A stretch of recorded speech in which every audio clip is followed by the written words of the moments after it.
Hello, I hope you all have been doing well. Hi, Don't Feed the Bears and Enthused Beast. I'm glad to see you. Let me know how my audio sounds because for some reason my microphone was muted, so I actually had to reset the sound and I want to make sure I'm not too loud or too quiet, so just let me know.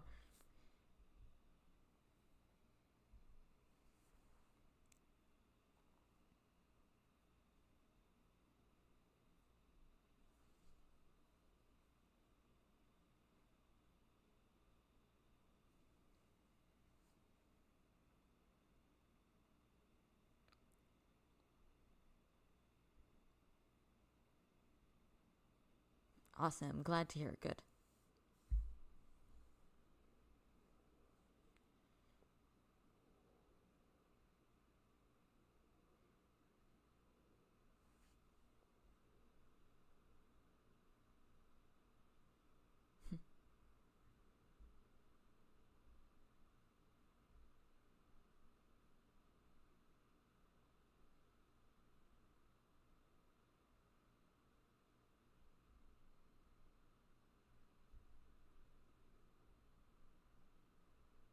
That's good as long as you can hear me and I'm not like super loud or anything or way too quiet. So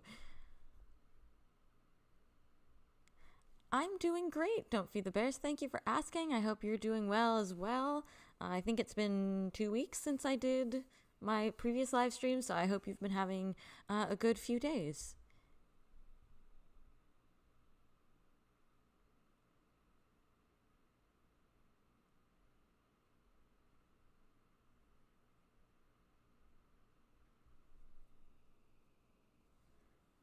Hi, Bomac. It's good to see you. Yeah, I'll get started officially in like a few minutes, and then I have like my usual housekeeping and stuff. So hopefully, by the time I get to the really good stuff, you'll be nice and settled.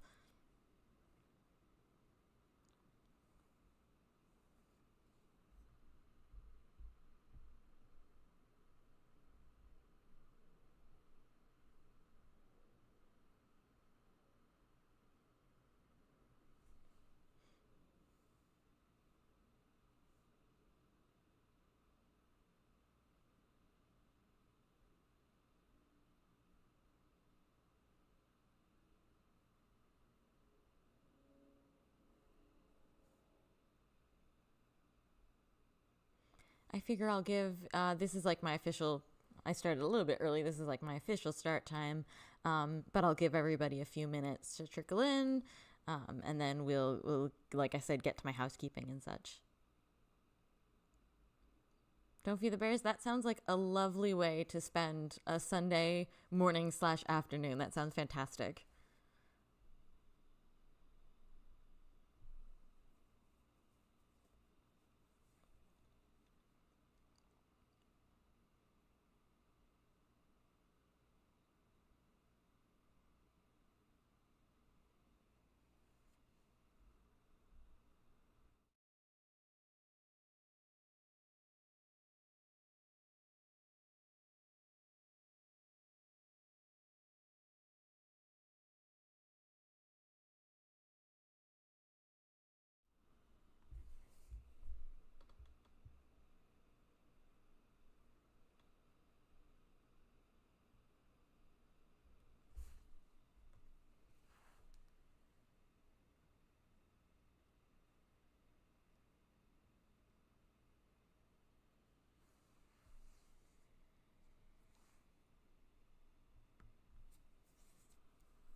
All right, so I'm going to go ahead and jump into my housekeeping. And just that way, if anybody else kind of trickles in while we're in sort of this first stage, they won't be missing super much, so we can get them caught up pretty easily. But nothing too crazy in terms of announcements or housekeeping. If you were at the live stream 2 weeks ago, you probably saw that we have a Discord server now. I know that's kind of, not everybody's cup of tea. It's just more like a fun bonus thing that we have. So if anybody wasn't at that previous live stream and was interested in the link to the server, let me know. I can get you that. We've been having a lot of fun, just kind of like building the server together and sort of figuring out what the vibe is, but it's been really, really fun so far. So anybody who is interested in that, let me know. I can get you the link. Hello, AK. It's good to see you. I'm glad you could make it today. And then in terms of video updates for the channel, I'm still working on the 3 that you guys know I've been working on, the mono video, the video for the Machinaes, and then the August D video. So the Machinee video, like you can see on the screen there, the sound editing, I'm in the process of doing that, and I'm in the process of script editing for August D. So neither of those really have like a concrete date in mind for them. My very ambitious goal for the mono video is to get it released around its anniversary, which is October 23rd. That is highly ambitious, and so I don't think it would be like right on the 23rd, but my goal is to try and get as close as possible. I am going to be on vacation for pretty much most of the coming week. My childhood best friends are coming down and we're doing like a girls trip. So I'm going to be kind of away, air quotes, because I'll still be in Florida, but I'll be away for several days. So I will lose some time to work on those. So it might be a little bit of a miss on that goal for the mono video, but that is my hope at least. So hi, welcome. You have not missed much. Just kind of going over my housekeeping, but I'm glad you're here.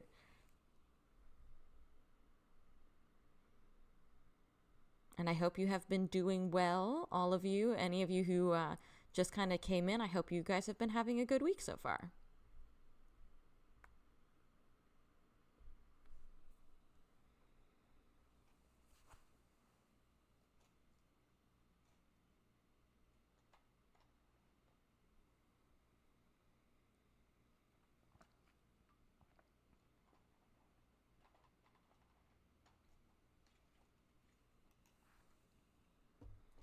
I know there's also been a lot of BTS news happening as well. I know the members have been doing a lot of live broadcasts on HYYH.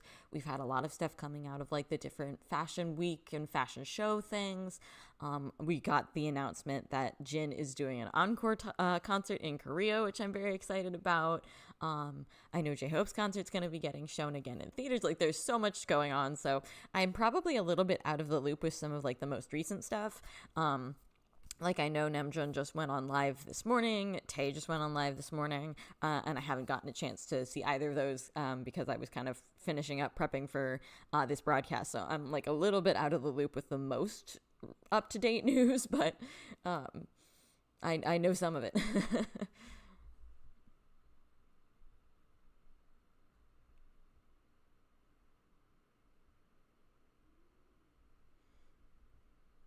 And also, I know the movies are still going on. So if anybody has like any fun experiences from getting a chance to go see the movies, let us know as well. I hope those of you who have had a chance to go have had a really fun time going to see those.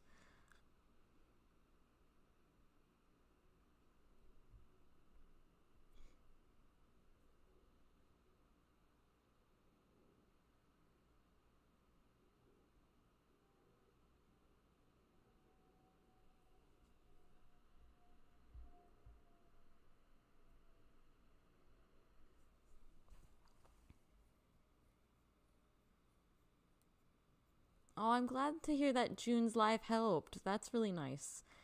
And I know I kind of said this a little bit on Discord, but I was very sorry to hear about your music mentor. And I'm glad that you could be here today. I hope that maybe we can kind of lift your mood a little bit.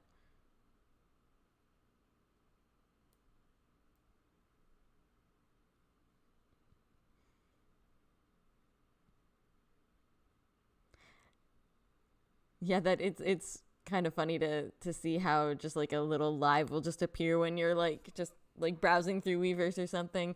And I love that all of Tay's lives are called Yo. All of them, every last single one.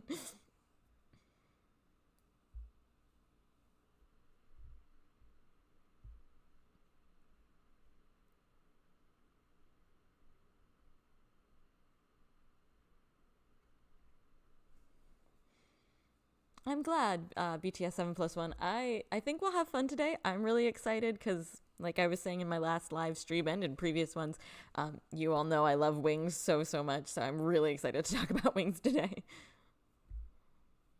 Yeah, they really do. They always seem to know when we need them. They have really good timing for things like that.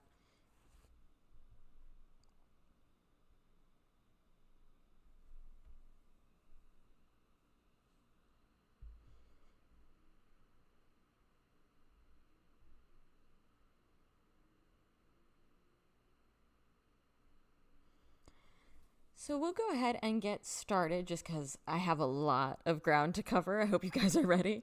But so Epilogue and Wings concert.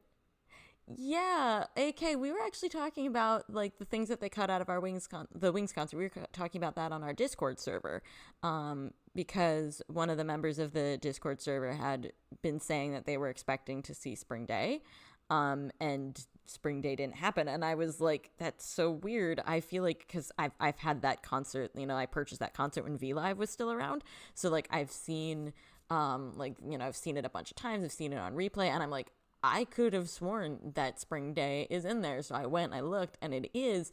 And just to sort of shorten the encore, I guess they cut out every song except when they do Wings in the balloons.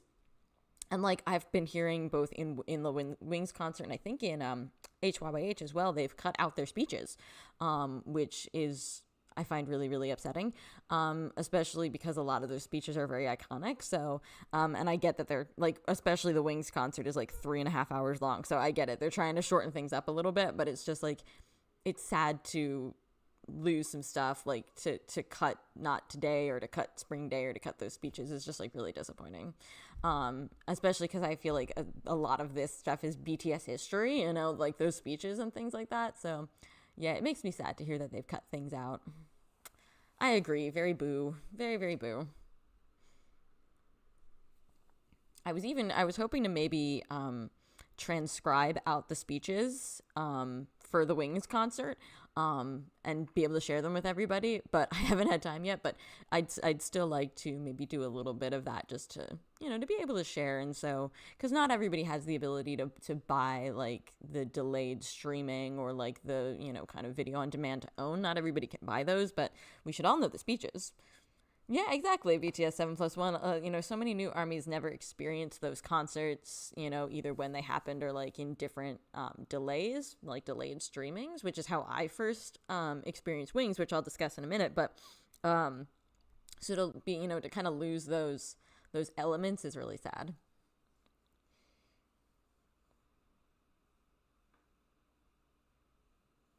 But anyway, so yeah, today we're going to be focusing on Wings. The anniversary of Wings is coming up. So I'm a little bit early on celebrating its anniversary, its 9th anniversary. Its release date is October 10th. So a little bit early, but kind of right on time to celebrate the Wings era and everything that makes Wings so special. So I'm really excited to dive into that with all of you. My experience with Wings, kind of like I was just saying, because I became ARMY in early 2020, I obviously wasn't there when Wings came out, but I experienced Wings kind of early on in my ARMY history all the same, because I became ARMY right around the time of COVID quarantine, when they were showing some of the free concerts. I should say showing some of the concerts for free. That was like the original Bang Bang Con before Bang Bang Con the Live.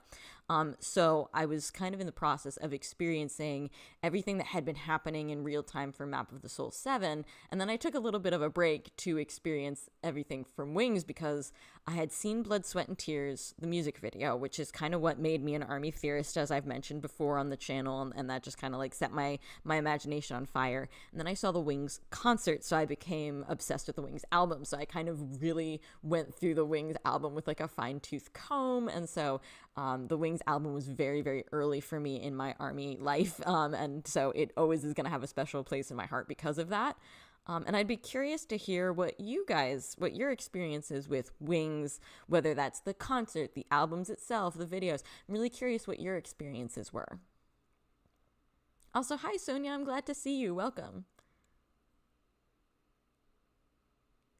Oh, Bomac, they didn't show Young Forever in Wembley? You've got, oh my gosh, that is absurd. That makes me so sad.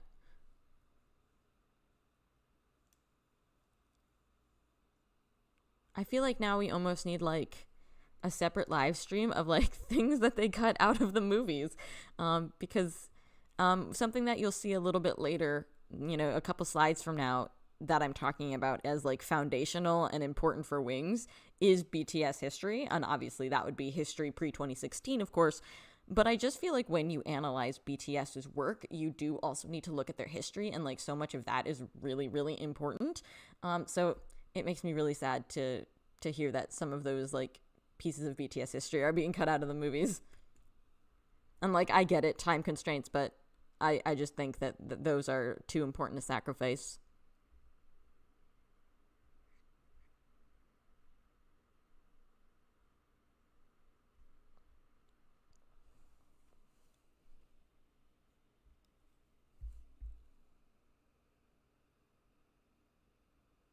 Yeah, me too, Sonia, with Blood, Sweat, and Tears. That was the first time I experienced the BTS universe concept, which I didn't know at the time. Blood, Sweat, and Tears was maybe like the fourth or fifth BTS music video I'd like ever seen. Um, and my very first BTS music video, just to kind of give you a comparison, my first BTS music video was Mic Drop. So to kind of go from Mic Drop and some of the other like maybe more straightforward videos to Blood, Sweat, and Tears blew my mind. And I think I mentioned this in my last live stream when we were talking. I literally watched the music video when I first saw the music video for Blood, Sweat, and Tears. I literally watched it like 4 or 5 times in a row because I was just so entranced. It was like so unlike anything I'd ever seen before. So I always cherish that experience and kind of the experience of getting really obsessed with Wings. And I still love Wings to this day. So not much has changed.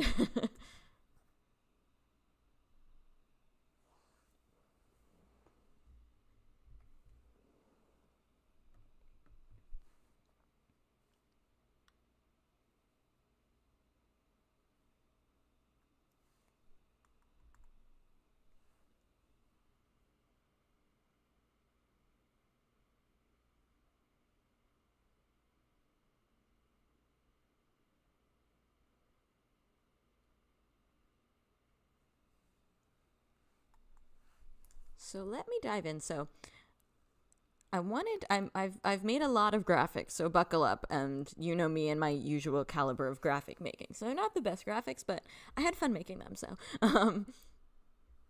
want to focus. I'm so sorry, I didn't mean to hit the microphone there. I want to focus, like, to start to kind of build this conversation up. Is I want to really focus on why I think Wings matters, because I think it's really easy for Wings to kind of fall in between a lot of BTS's work, because you have like the BU, you have the school era stuff that's kind of the foundation, and then you have like Love Yourself and Mots, which came after, and even You Never Walk Alone, even though like Wings was kind of repackaged into You Never Walk Alone. I think when a lot of people tend to think of that album, they tend to think of Spring Day. So Wings, I think, kind of falls in the middle. So something we're really also going to focus on today is we're definitely going to focus on why Wings matters. So I'd love to hear your guys' thoughts on that as well.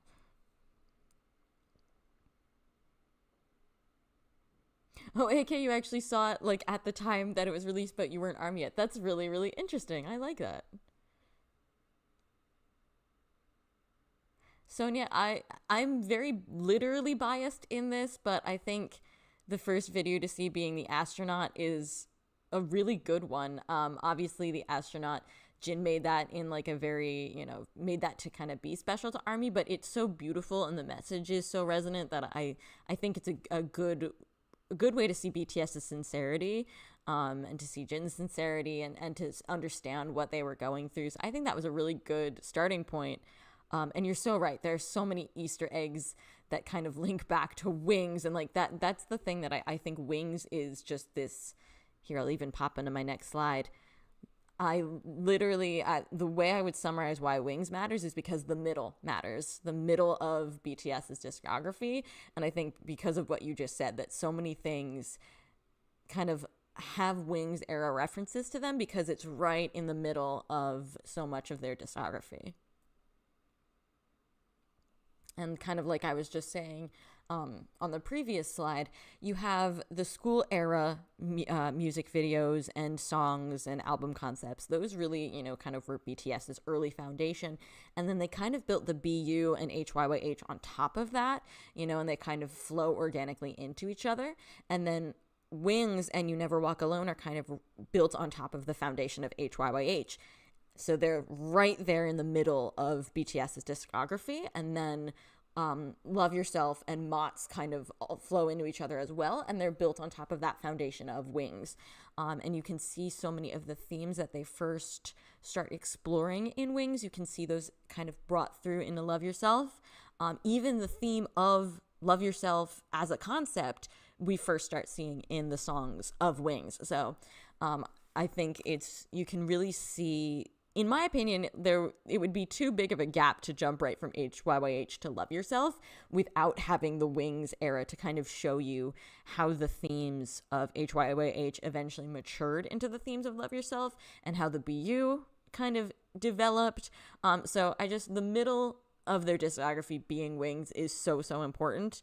And I'm so obsessed with like the way that Wings kind of branched out. Right? I think that's always how I think of Wings. I feel like Wings always kind of just falls into the cracks in between some pretty major eras, but it is the foundation in so many ways of like modern BTS. And it's kind of funny. I think you can actually see that in the Wings concerts. Like we were just talking about the Wings concerts a minute ago. And I think one of my most like prized BTS merch possessions is the original Wings concert that they did before like they did the extension, because like what was shown in theaters and what you can buy on Weverse, that was like kind of their sort of last tour, the last stop of the Wings tour. So by that point they already had released Love Yourself Her, so that's where some of the Love Yourself Her songs come into play. But the OG concert, like when they originally started the tour, has so many older like BTS songs that you don't hear anymore included in it. And so for that reason, when you look at the beginning of the Wings tour and the very end of the Wings tour, you can even see how much they grew and how much they added to their discography and how much those themes matured, even just from beginning of the tour to the end of the tour. So you can kind of really see Wings as a bridge and as an evolution when you look at those concerts, let alone when you like listen to the music, from album to album. So Wings is important. That's my diatribe for the day. But yes, I agree, AK. Wings is a no-skip masterpiece. I was listening to it a lot while prepping some of these slides and everything, and it's fantastic. There's like every single song on there is so good. They all like matter to the theme, which actually is a great segue into the track list for Wings.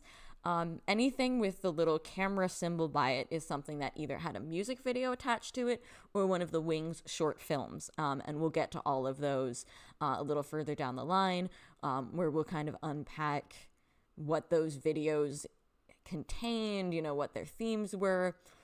But yes, I agree. BTS 7+1 Reflection is so underrated. I love it. It's Reflection gets me every time. Whenever I listen to Reflection after like having not listened to it for a while, it smacks me upside the head, like with its messages and its themes. It's so powerful. So here is our track list for Wings. You start with intro, Boy Meets Evil, which is the intro done by J-Hope. Then you go into their title track, Blood, Sweat, and Tears. And then we start to get into their solo work on the album. And this is the first BTS album that actually contained like solo songs for the members. So we have Jungkook's Begin, Jimin's Lie, V's Stigma, Suga's First Love, RM's Reflection. At that time, he was still called Rap Monster, of course, but now we know him as RM. So RM's Reflection, J-Hope's Mama, Jin's Awake. Then we have the vocal lines song Lost, the rap lines song BTS Cypher Part 4. Then back into the group songs, we get Am I Wrong, 21st Century Girls, 2-3, and Interlude Wings. You'll see later on in You Never Walk Alone, they did a longer version of Interlude Wings, which was, of course, appropriately called Outro Wings, but on the Wings album, it was just this kind of short interlude.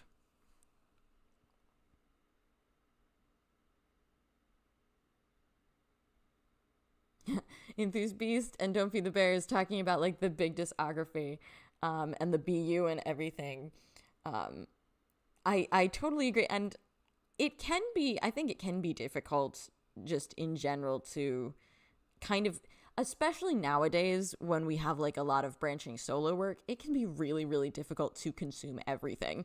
And because kind of like we were talking earlier about context, you know, sometimes some of the context is lost when you kind of take the albums out of the time period that they're in, or you listen to them in different order, and I think that's totally okay. Like, you know, I that's why I have a channel to talk about this stuff, because I think it's really interesting, but I know for a lot of people it's not super accessible to kind of get into the weeds of all of that stuff. So but getting into the weeds of stuff is what I love to do when it comes to BTS, so that's why I'm here.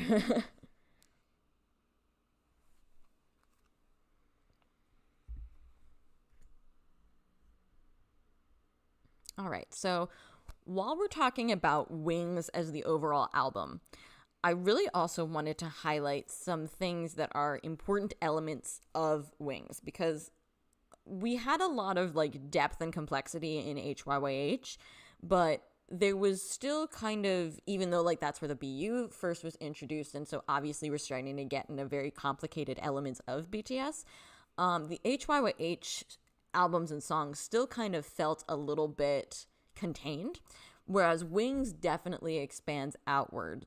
Wings definitely brings in a lot of other things and elements and, you know, different pieces that are a little bit harder to unpack. So with Wings, unlike some of the other elements, we have a lot that goes into this. So I actually even posted this on Discord. I don't know how other people spend their Saturday nights, but this is how I spent my Saturday night, and I have zero regrets, was making this chart. So we'll go through this chart, and it'll kind of form the foundation of the rest of what we're going to be talking about today as we kind of dive deep into the songs and everything. So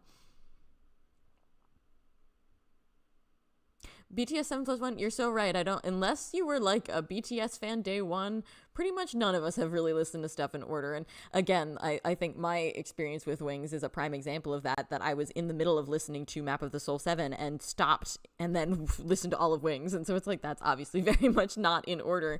Or that I watched Blood, Sweat, and Tears with like no other context. I had no BU knowledge whatsoever. It was my first BU related video. So, I don't think it's about the order in which people listen to things. And I think that's, I think you get a little bit like lost in the sauce if that's what you're focusing on, of just like, oh, we have to do it in order. I don't actually think that's really necessarily helpful.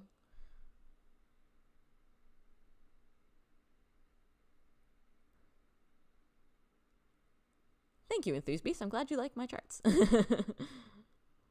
And Don't Feed the Bears, I agree. So I never start in order, but I usually end in order, if that makes sense. So a lot of times, like, and this is how I listen to Map of the Soul 7 as well, I just kind of was like picking songs at random and was like, oh, let me listen to this song, let me listen to that song. And then eventually I was like, okay, let me listen to everything in order. And I like that way of doing things, because I think you can kind of get an idea of the songs on their own individual merit and kind of, you know, what the song brings to the table. And then it's really interesting to go back and listen to the full album and be like, let me see how it fits in to the entire tapestry of the album. So that's kind of one of my favorite ways of doing things. I don't actually remember how I listened to Wings, other than, of course, that I heard the Blood, Sweat, and Tears first. And then I had seen the concert. So, of course, when I saw the concert, like, I saw everybody's solo work. But I don't remember then if I probably went back and like found those solo songs after I watched the concert and then went back and found the full album. So, without order and context, I get nutty. I agree with you on context. You know this from watching me. I am such a context person. I love having context for what's going on. And for me, I guess it's because I like to watch and listen to things like multiple times in order for them to stick in my brain. So a lot of times it kind of makes sense for me to hear a song once or twice and then hear the album once or twice and then, like, you know, kind of continually listen to it until it's cemented in my brain, and then I can go and get the context. Yeah, I think that's my way of doing things. And that's why I end up kind of obsessing about themes and this little element or that little element, because I love listening to stuff a million times until it really sticks with me. So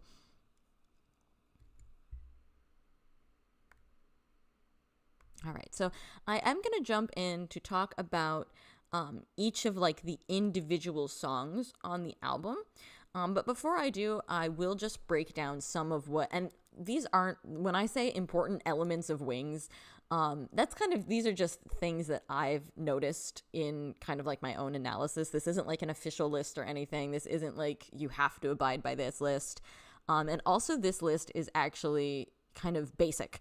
And that's going to be a theme for a lot of the stuff that I talk about in today's live. Is a lot of it is going to be like very, very, very basic, very, very quick. It's going to be like the Cliff Note versions of a lot of what I would otherwise talk about.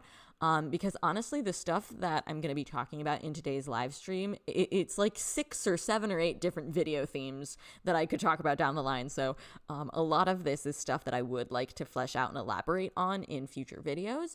But I know that we don't have the time and the space to do that here, or I would be here all day. So and while I would love that, I think those of you who are in different time zones would probably want to go to bed eventually. So I won't be on live for hours and hours and hours. But so these are going to be kind of like the very sort of snack size, bite size versions of these conversations.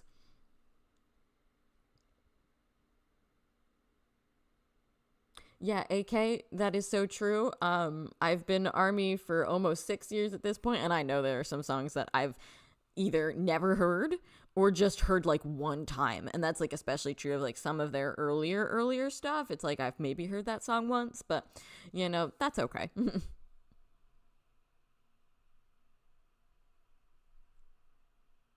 Yeah, I like that mindset of just like there's, you can look forward to finding that stuff. It's always fun to take a little trip down like memory lane or go find some of the older stuff, like the older hidden gems. It means that we have a lot more fun. So all right, so let me go over these kind of what I call the quote important elements of Wings quickly, so we can sort of have that as our foundation as we keep talking. So I've kind of put up like 6 sort of core elements, which shame on me, I should have found a 7th, so it could be 7 core elements. But for now, it's 6 core elements and then some of their offshoots. And I do also want to, probably the biggest theme of Wings is temptation, which I didn't even include on here because I think it can kind of be encompassed by the other ones. But let me actually, before I start breaking these down, let me actually read you the way the Wings album is described on Big Hit's website, because I think that also says a great deal about what we're going to be talking about today. So, quote, having met their most beautiful moment in life through the album series of the same title, BTS now stands before a new door. Wings contains songs about boys who encounter temptation for the first time and must ponder and agonize in the face of it. As the 7 boys experience pain and bliss, they bring forth the image of birds that break out of their shells and try to take flight for the first time. So within that description, we see a ton of the themes that are really relevant to Wings and were relevant to the BU as well. So if you watched my liminal space video, you probably already know kind of talking about the threshold. And so I feel like standing at the new door is a huge part of that. So we've got like a lot of liminality here. They're talking about temptation. They're talking about sort of like the alternate of like pain and joy. And then of course we have the theme of flight, which is huge to Wings, of course, and to other things throughout BTS's discography. So we already kind of have like a ton of themes just in that one press release. So yeah, we have a lot to unpack. Enthused Beast, that's a really good point too. The different remixes, yeah, there's, and a lot of times they'll, especially like with the members' solo work, they'll have a song that they do like 6 or 7 remixes of. Never ending story for sure. But all right, so anyway, with those themes in mind, let me go ahead and break down what I have highlighted as the important elements. So we have, of course, the BTS universe concept. Then we have BTS's history, and I mean that in the sense of their actual real life history. The BU is sort of like a dramatized version of their emotions and their feelings, and, you know, to create a continuing storyline. But BTS history, what actually really happened to them, which of course we as ARMY only know a part of, but I think the parts that we do know are very interesting, and they form a lot of the backbone of Wings. Then we have the novel Damien by Hermann Hesse. I was talking a little bit about Damien last week. Damien is, by their own admission, a huge influence on Wings. Namjoon himself once said, I think it was in his Wings live broadcast that he did breaking down the album, he said that the plot of Wings is basically a combination of the BU and Damien. We also, and this is Damien is very connected to a lot of theology, which kind of one of the biggest theological things in Damien is the god Abraxas. I'm definitely not going to get a lot into Abraxas here. I'm definitely going to be giving like the Cliff Notes version, but you'll see that it will come up in some of what we're talking about later. Kind of like the really, really basic definition of like what Abraxas is, was basically like a kind of deity or kind of like a sort of a cosmic being or a cosmic power that basically was the embodiment of opposite extremes. So it was like good and evil, creation and destruction. And so all of those were supposed to be kind of symbolized with Abraxas. And then that was supposed to be kind of like the totality of everything. So it makes sense that this would come up in Wings because of how much it deals with like sort of those opposite ends of the spectrum with a lot of things. And it also makes sense that it would be in the novel Damien. Damien is primarily about sort of the coming of age story of a character by the name of Emile Sinclair, and it starts in his childhood and goes up to when he's like through his adolescence, through his teenage years, and ends when he's like kind of like a young adult. So there's so much symbolism packed into Damien that a lot of which gets played out in Wings, and so it kind of makes sense that this god that represents like totality and everything and combining all these forces would be in this novel. And of course, good and evil and the temptation therein is a huge element of Wings. That also ties into the art that's used throughout the Wings videos, especially in Blood, Sweat, and Tears.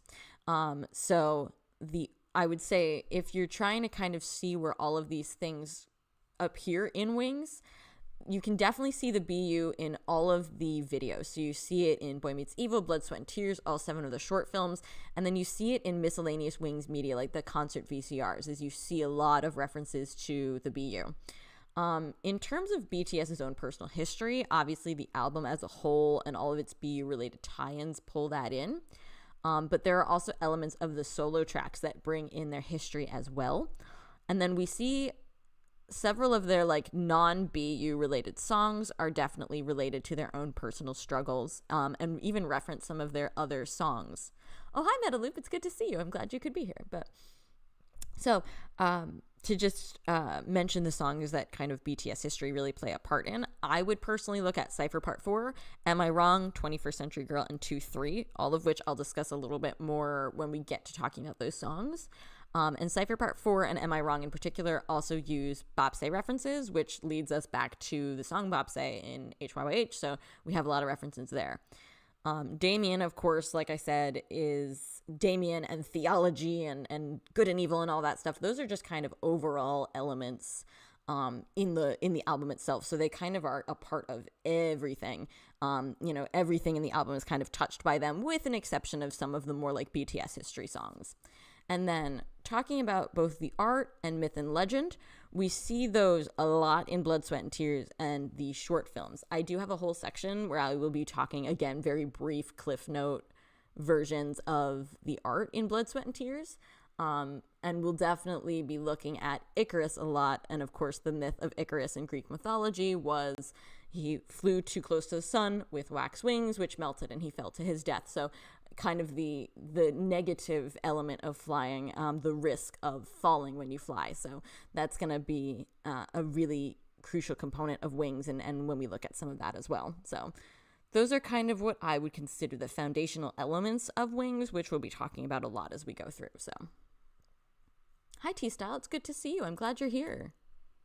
And don't feed the bears, you're so right. A lot of what they discuss in Wings is very much the end of innocence, and what you do with that. And again, that's very much like kind of what I said in my liminal space video and talking about liminality, is that is the big challenge of liminality, is realizing you can't go back to when you were young and when you were a child and when you were protected, but you're not an adult yet, which is a huge theme of the BU, and it's also a huge theme of Damien.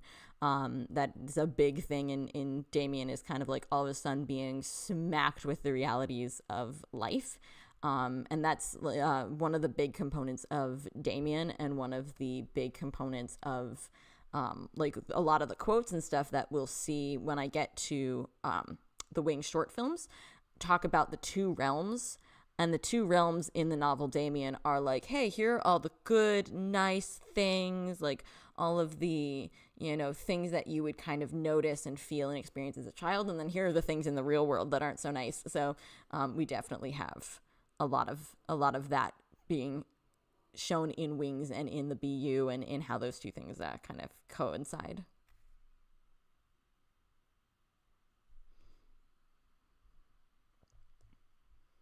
And for those of you who just came in, I hope you have been having a good day. I hope your week has been going well. I think it's been about 2 weeks since I was last here, so I hope you guys have been having a good 2 weeks.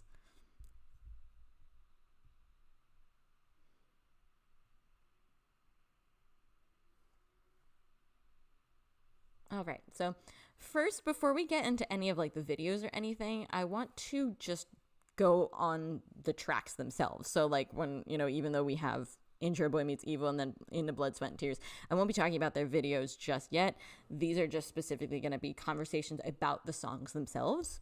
With Boy Meets Evil, this is kind of almost like the answer to the question of boy meets what, which was brought up in some of our HYYH era videos, like Save Me and things like that. It was the question of like, what comes next? And the idea of now the boys are being led into temptation. Now we're getting into what is the thing. It might be kind of evil. And there's like over in my previous slide, we're looking at good and evil as a duality, and as some of, kind of the combination of those things. So we definitely, that's kind of one possible answer of what does the boy meet? The boy meets evil. So that's a really interesting element of this as well. I think it would also be impossible to talk about this without talking about J-Hope's dance, because obviously J-Hope being a dancer, this is a huge part of this video, but it's also such an incredible dance, and it's so evocative. Like, I don't think I've ever seen a dance like the one that J-Hope does in Boy Meets Evil. It's absolutely incredible.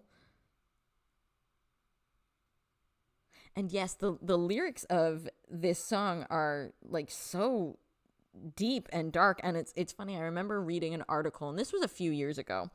I remember reading an article that like an army journalist had done, where they said they didn't tell, I think it was like one of their parents, they didn't tell one of their parents what they were reading to them. They were just like, let me read you something and tell me what you think this is. And they read them the lyrics to this song, to Boy Meets Evil, and they were like, oh wow, that's like, must be like some really deep poetry or something, like some, like a really famous poet, and it's like, it's the lyrics to Boy Meets Evil. And it's just like, so yes, in a way it is famous poetry. It's BTS lyrics.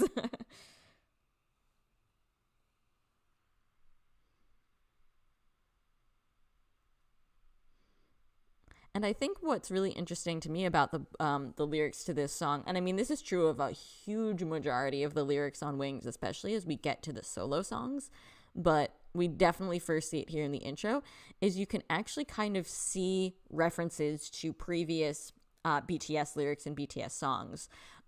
So a lot of it is actually, like, if, for instance, there's a line in the song about ambition and sharpening your sword, which is not only a very cool poetic lyric, but it actually kind of calls back to We Are Bulletproof Part 2, about like, I'll show you how honed my sword is.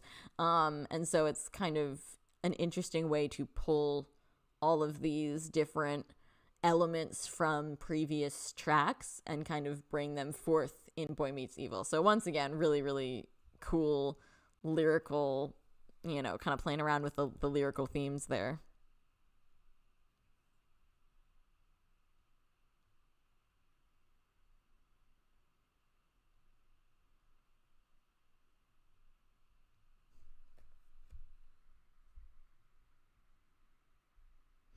Next up, we have the title track, Blood, Sweat, and Tears. So again, this isn't the music video yet. This is just the song itself. The song really plays with that idea of temptation and like temptation being really scary. And I've always thought that you could interpret the temptation of Wings in so many different ways. And both Namjoon and Yoongi have talked about kind of like it's like basically the temptation to stray from the path, which I think is such an open-ended statement. Like there are so many ways that you can be tempted to stray from the path, whatever that path may be. And I think that looks different to everybody. I wanted to see if I could find Yoongi's exact quote because it was a really good quote. Let me see.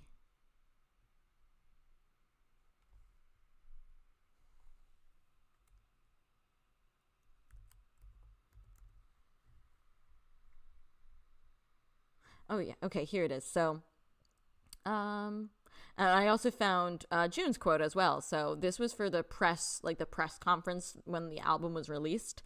So Namjoon said, "The harder a temptation is to resist, the more you think about it and vacillate.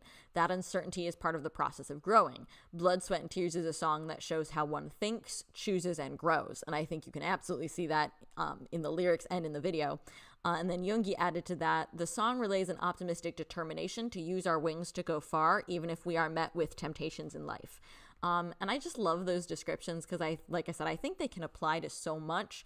And I think the idea of kind of being tempted off of the path is it's a theme that we just are like so familiar with in media and everyday life. And so I think they give it a really interesting spin in the lyrics for Blood, Sweat, and Tears and kind of just in Blood, Sweat, and Tears as a song. And I think it was AK said earlier, it's so catchy. And there's such an energy to Blood, Sweat, and Tears that you can kind of just like listen to it and vibe, but there's so much depth to the idea of what it portrays. And even just its title, the idea of what, your blood, sweat, and tears represent, your hard work and your passion and your energy, so it adds that extra layer to the idea of temptation of like, would you throw away all of your hard work and your passion for something that's going to tempt you away from your goals or your dreams or your life? And it's really fascinating. Like you said, don't feed the bear, so many shiny pitfalls. It's so true. And those are different for every person, but we all have them. It just depends on what they are.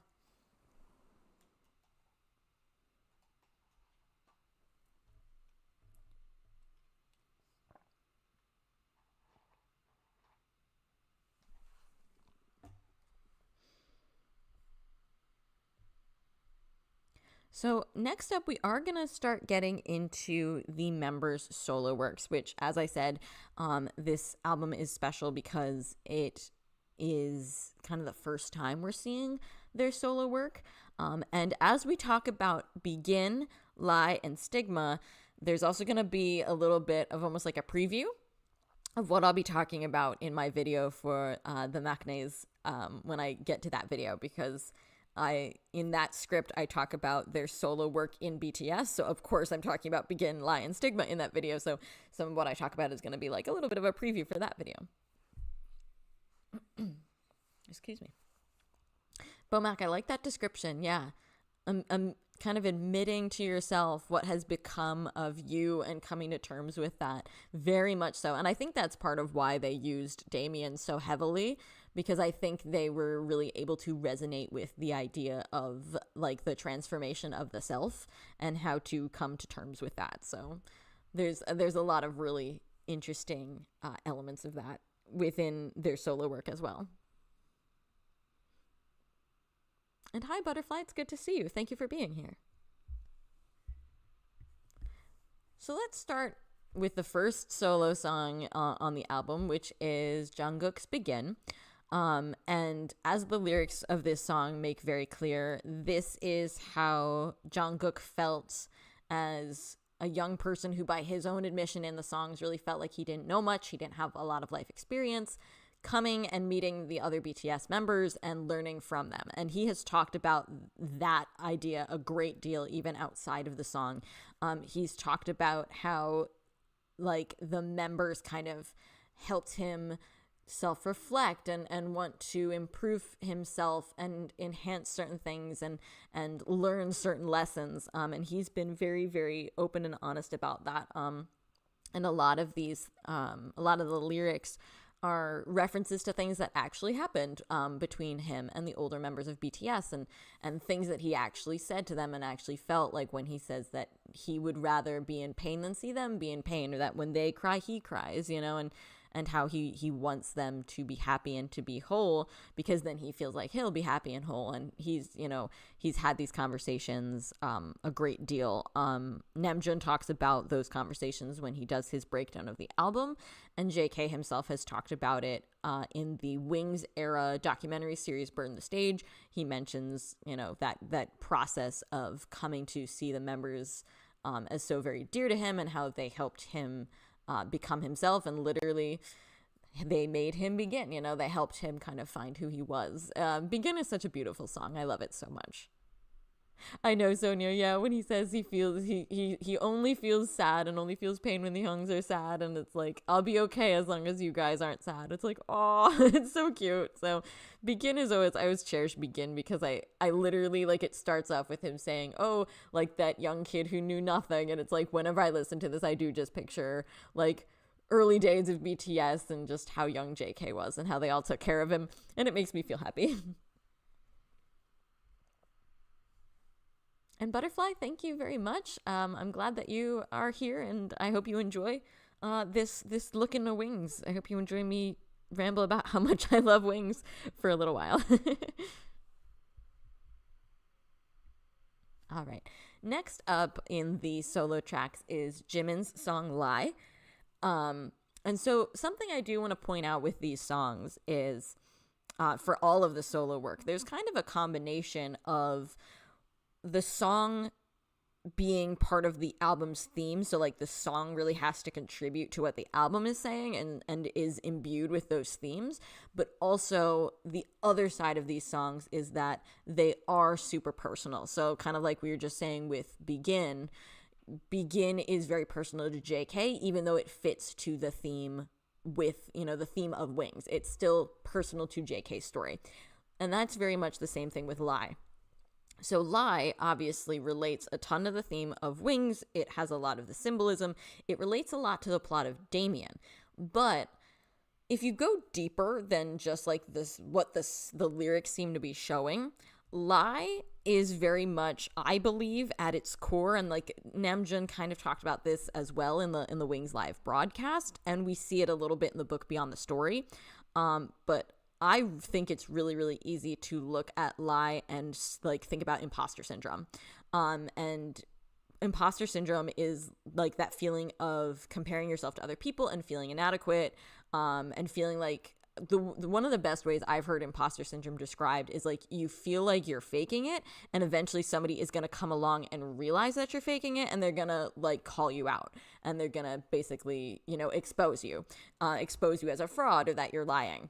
And so then when you see the title of Lie and you think of the lyric Caught in a Lie, I think it really points not only to the theme of Wings, but to the idea of what Jimin and probably every member of BTS has struggled with at some point, of the feeling like, what am I even doing? Somebody's going to come along and realize that I'm not good enough. I don't have the skill. I don't have the talent. People are better than me, which of course we as ARMY all know is not true. We all know that the boys work so hard. They've earned everything that they have, but it's so easy, especially in a creative profession and a creative life, to always have that feeling of like, I'm not so good. Somebody's better than me. Somebody's going to come along, blah, blah, blah. So I think it makes sense that he would fall into that trap. And like I said, that is something that was discussed in both their book and something that Namjoon said in his live, that there were these feelings of like, I'm actually not as good as I think I am. And so it kind of adds a whole other color to Lie when you think about it through that lens.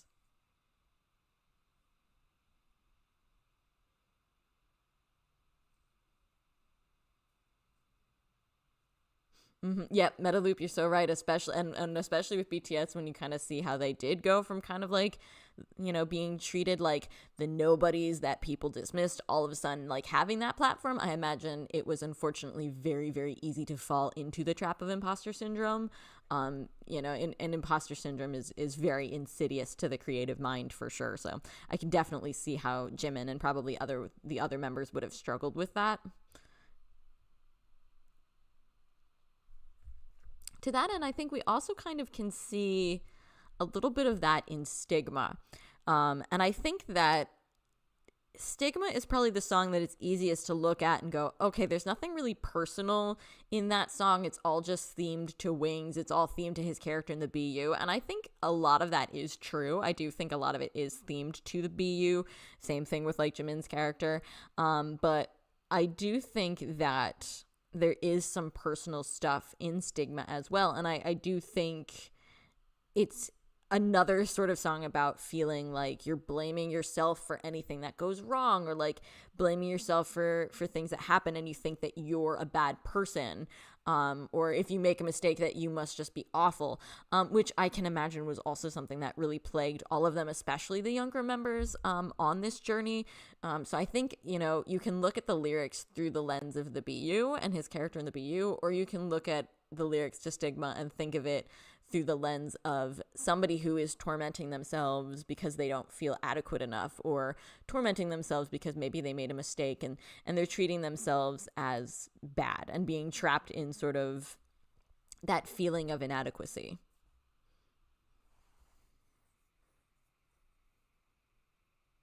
Ooh, Butterfly Young. That's really interesting. That's a really interesting detail in how the song live was made and composed. I think it's really cool.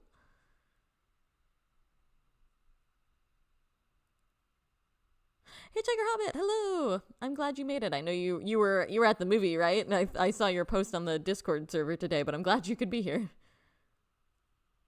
T-Style, yeah, I think it's valid to kind of feel like the least kind of familiar with Stigma, because like I said, I think it's really easy to kind of think of or like even just go with the music, like the musicality of Stigma, because I think it's very much like a style that Tay loves to explore, and it's very unique. So I think it's really easy to kind of look at Stigma and sort of be like, okay, it's a really unique sound, and the lyrics are about the BU, and like just kind of keep it there.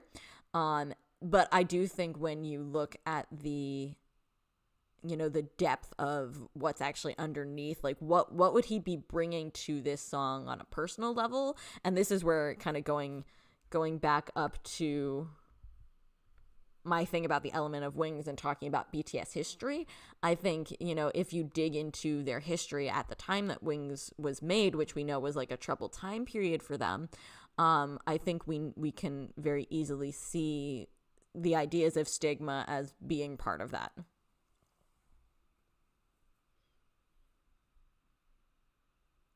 Oh, Hitchhiker Hobbit, that is awesome. I hope that you have good luck at the bookstore.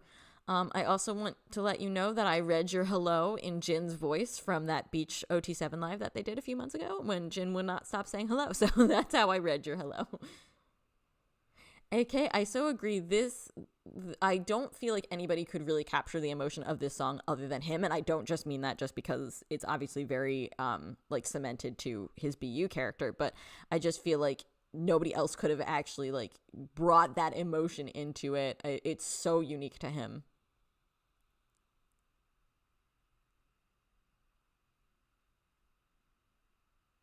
Yeah, and Butterfly, that's something that I really love about the BU and the things connected to the BU is you can look at them from the standpoint of this is a plot, this is a story. But I also think that at the root of every single BU character, every single BU related piece of media, there is a core that we all can understand. And like you said, so all of us can understand the feeling of blaming ourselves for something that we feel like we had control of, but we don't. But our brains tell us that we do.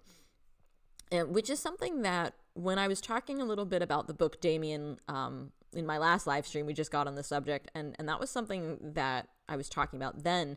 I was really struck when I read Damien, or in my case, listened to the audiobook, that a lot of what it talks about and a lot of the way the main character, Emil, feels is really, really relatable. And that doesn't, I mean, obviously, like, coming of age stories are kind of like the idea of coming of age is something that a lot of people can relate to. But a lot of times I find in certain coming of age novels, the way they experience their adolescence or their growth is not something that I can really relate to. But I was surprised at how much I was able to relate to, if not the things that happened in Damien, of course, but like the emotions that happened in Damien, and they were very real and raw. And I think the same is very much true of the BU. It's true of Wings, is that everybody can sort of pull something that they recognize and understand from these songs. And I think actually, to transition into First Love, I think First Love is a really good example of this.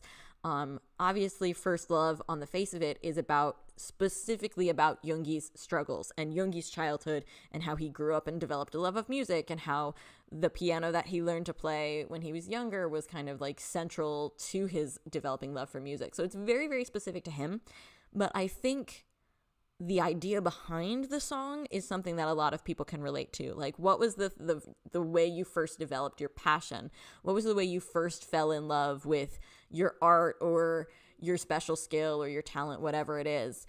And the kind of, we were just talking about like how there's so much raw emotion in Stigma. There's so much raw emotion in First Love. It's always such a tour de force to listen to First Love. And in some ways it reminds me a lot of his August D work, because there's always so much like raw intensity when Yoongi does August D. So even though First Love is in, BTS work, and it's Suga, it's not August D, it really reminds me of the rawness of like the first August D album. And I just love that. And which kind of makes sense, because Wings and the first August D album were very close together. So I could see that he was already in that kind of intense mindset for one or both, and we get some of it in First Love. And it's such a beautiful raw look at his struggles, and just like I said, a beautiful way of looking at kind of making us stop and consider how we first came to find the things that we love or care about.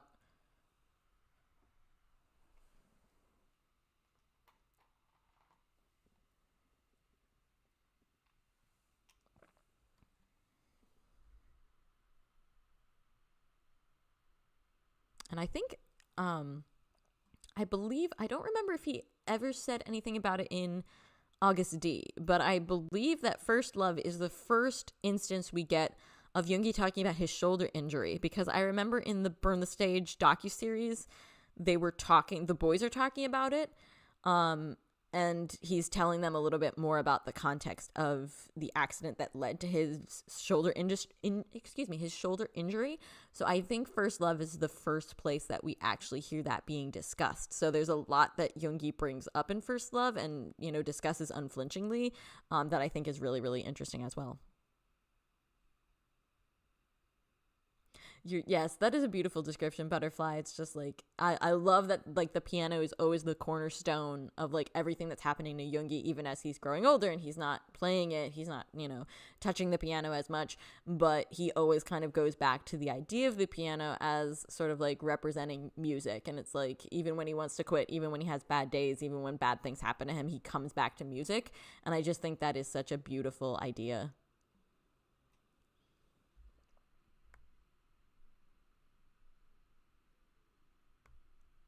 I will be right back. I just need to get a water refill, and I don't want to make you guys sit and like listen in silence as I go over and get a water refill. So I will be right back.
Okay, sorry about that. I am back now. Just catching up on the chat.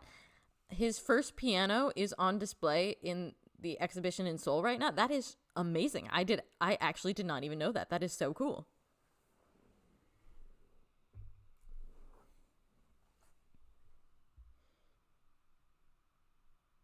All right. So we had been talking about reflection a little bit earlier, but here's the slide for it. Namjoon solo song Reflection. There is so much to unpack in Reflection that I almost don't even know where to start. Talking about like raw and emotional and vulnerable songs, this one, oh my gosh, this one hits me so hard every time. Like the the ability to admit the struggle with self-love, I think, is such a mature thing. Like, because so many people, especially like in the modern day and age, they always kind of want to present that they're perfect and they're good at everything and their lives are really great. And so to be able to kind of admit, hey, yeah, no, my life is not perfect and I'm often sad and I'm often, I feel down on myself. And it reminds me a lot of what they talk about in both Lie and Stigma, and just like those complicated feelings of sort of self-doubt and self-hatred, and those struggles. And it's also, like I said earlier in the stream, it's where we start to see the theme of love yourself kind of start to be introduced for the first time. The idea of I wish I could love myself. Which is then interesting when we get to Cypher Part 4 a little bit later, because then there is an assertion of self-love. So it's kind of an interesting balance. And the song itself being called Reflection and having it be about self-reflection, that's always really, really moving in my eyes, just because I think there's like a double meaning of looking at yourself in the mirror and trying to figure out if you like the person, and that sense of reflection. And then also the, kind of the actual like mental process of mental reflection.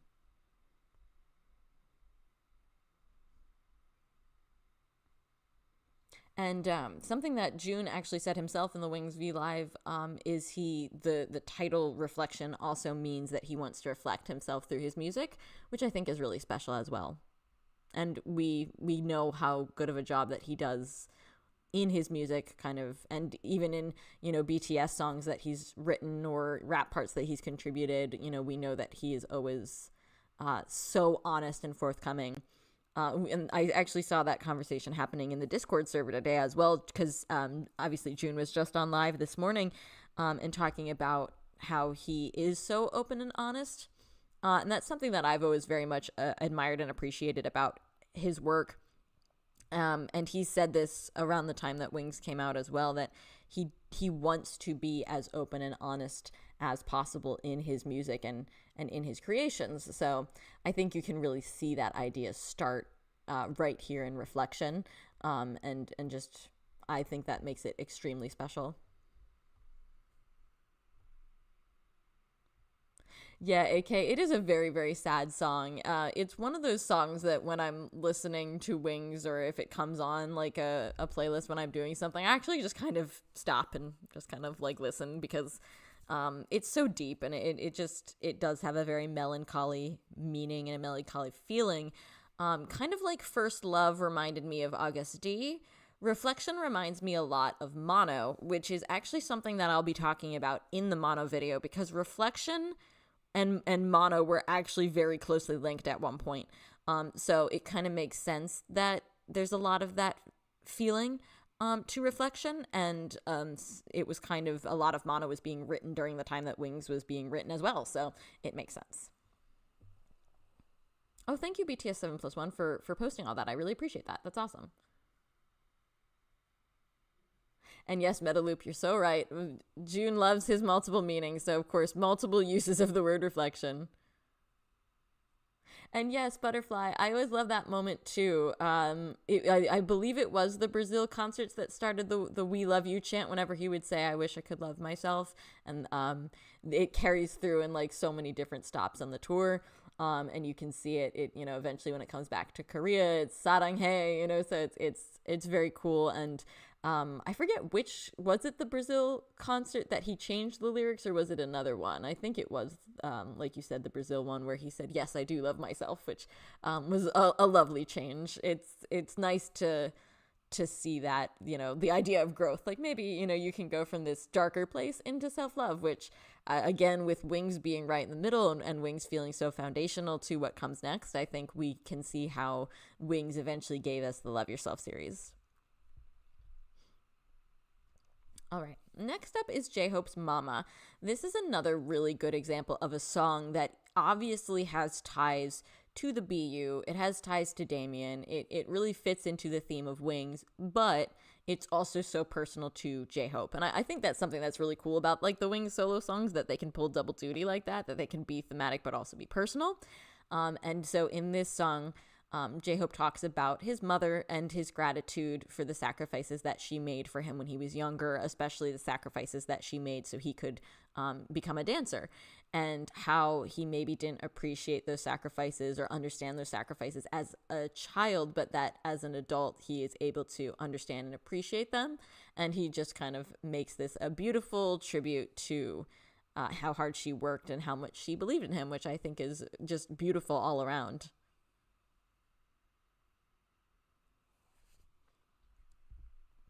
And the performances of this, again, this is a song that no one but J-Hope could do, because the performances of this are always like so intense and like in the best way possible, because he's got like the dancing and like all of the people singing backgrounds on like, he has like a full gospel choir vibe going on. Like nobody but J-Hope could do this, and he does it so well. And it's just such a beautiful song. I love it so much. And Butterfly, yeah, talking about reflection and Always, you are completely right. Those two are very similar. Right? Mama just makes you want to sing along.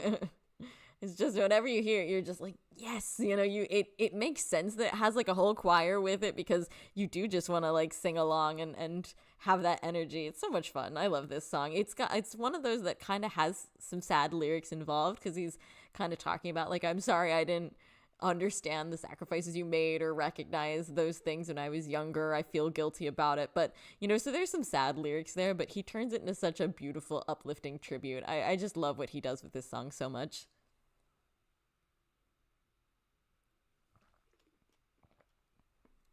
Something that makes me a little bit sad about Wings kind of being forgotten is that I feel like a lot of these songs really don't get performed super much anymore, and kind of sometimes only get referenced in passing, which is something that I'll be talking about with the next song, because they're all so good. And it's like, I know they're older songs, and like, a lot of the older songs don't really get performed anymore, but it's like, I love them. I'm not ready to admit that the Wings songs are older and that they don't get performed anymore, because I love them. I love that description, Butterfly, a hymn of gratitude and love. That is so sweet. Yeah, it really does feel like that, even though it's about J-Hope's mother specifically. You really feel like it is kind of, again, it's one of those songs that is both specific and universal, and it just has like this feel of, it applies to all mothers and mother figures, and those people in our lives who make sacrifices for us, and it's just like such a beautiful concept.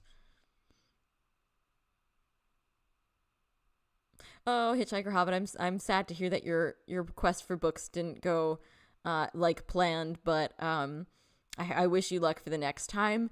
And Omelas, you might be able to have luck with Omelas on, I don't know if you're on Audible. I think there might be it might even be free to listen if you are. I think there's a collection of Ursula K. Le Guin stories that includes Omelas, so you might have luck there.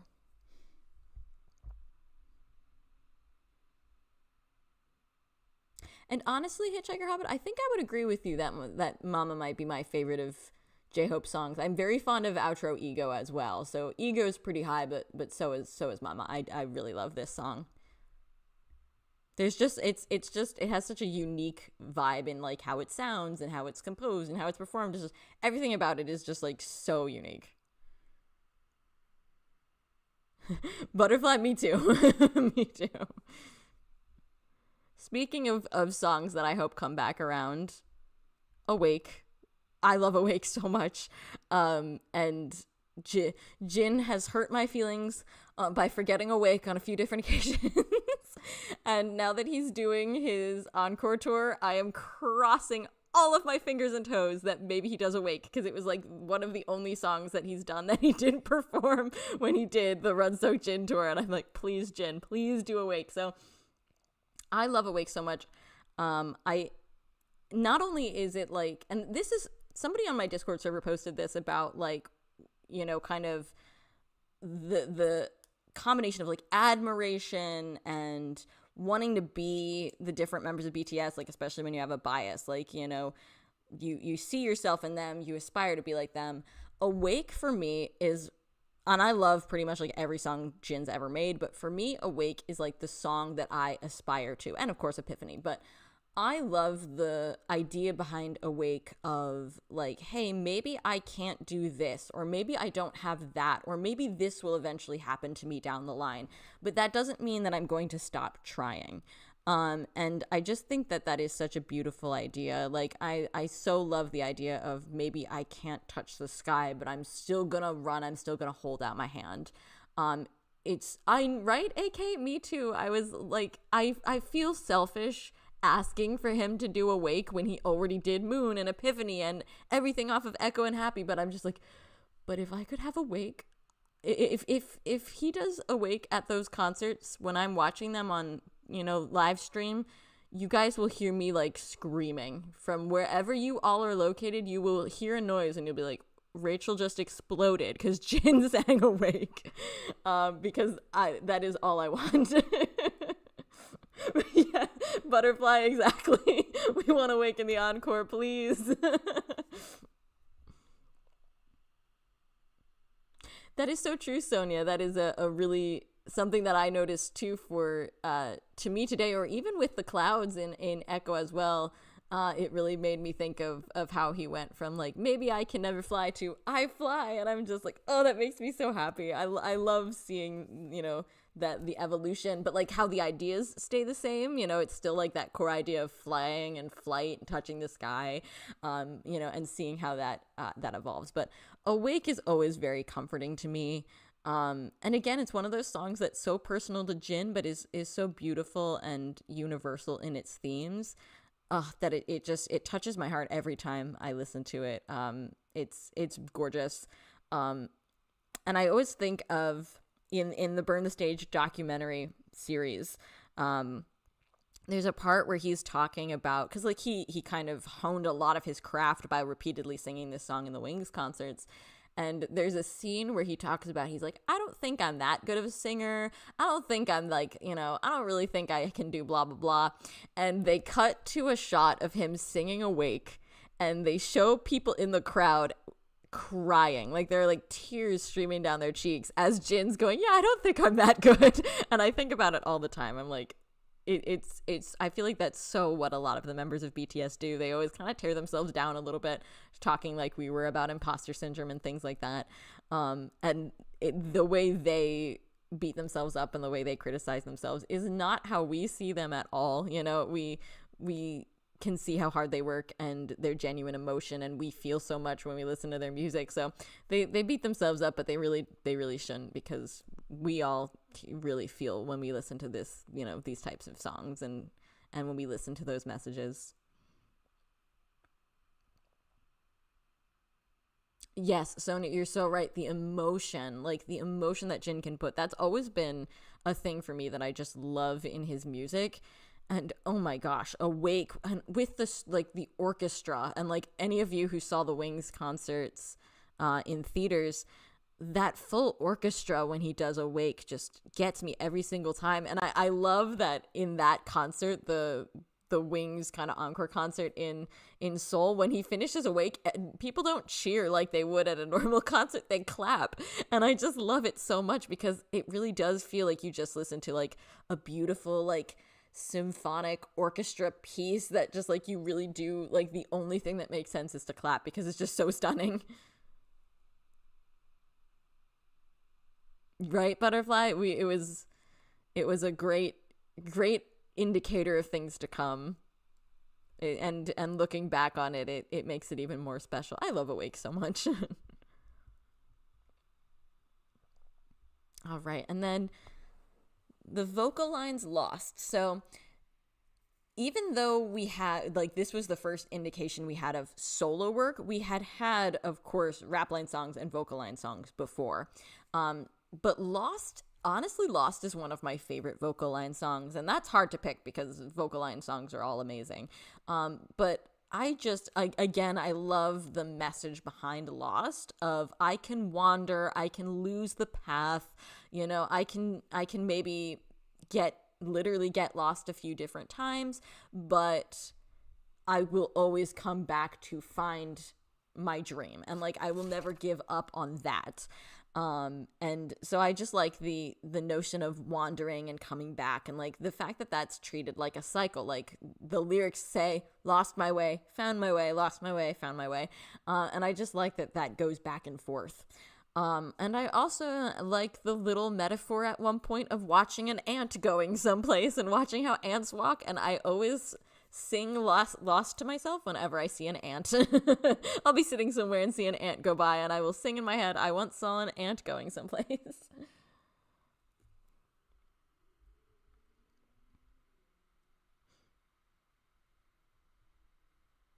And then to kind of twin with the vocal line and the rap line, we have the rap lines Cypher Part 4. And as the title Cypher Part 4 implies, we had, of course, had many other rap line songs up until that point, and we had several other ciphers.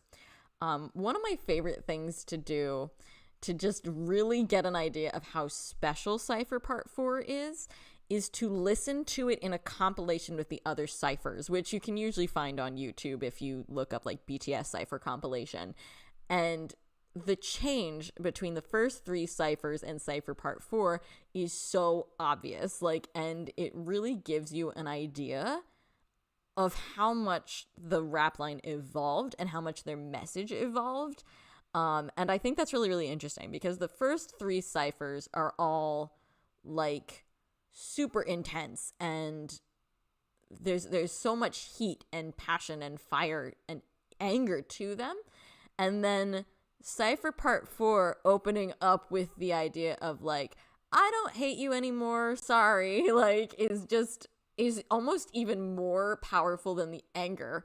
And then the idea of I love myself and the kind of notion to the haters of you should love yourself is just brilliant. And I love to see how the idea behind the ciphers evolved to Cypher Part 4. AK, I feel that to be able to try and sing along with Yoongi in Cypher Part 4. I usually get to maybe through 2 lines and then I'm like, and I'm done. But I know, I feel like in a way, Cypher Part 5 is the Mott 7 song Ugh, because Ugh kind of shares a lot of similarities with the ciphers, but I would love to see BTS Cypher Part 5. I just feel like that would get me so excited. Cypher Part 4 is my favorite of the ciphers, and it's probably my favorite rap line song. It's hard to pick between this and Ugh. So saying that is ugh, is it my favorite question mark? But I do love it so much. The chant of I love myself. I know myself. Just, oh my gosh, gets me so fired up every time. But I also do get really hyped when I listen to Ugh, so it's hard to choose. Yeah. We just need every album should have a cipher, honestly. It just should. We just should have ciphers forever.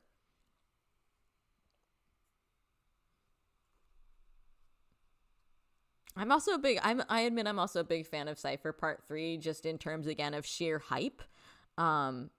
Just whenever a concert's on and Cypher Part 3 comes on, I'm like, oh yeah, let's go. Butterfly Young, Powerpuff Boys, I love it. That is so on point, and I just, there is so much power in exactly what you just said, killing with confidence, and it kind of takes away from like, oh, let me clap back at the haters to like, let me pity the haters and lift up my people and empower my people, which I just think is so beautiful. Like, I just love that idea. And it's still like this fiery clap back against the haters, but it's like so much more satisfying that it's like, yeah, I love myself, you can go away. Right? You never know, Bomac.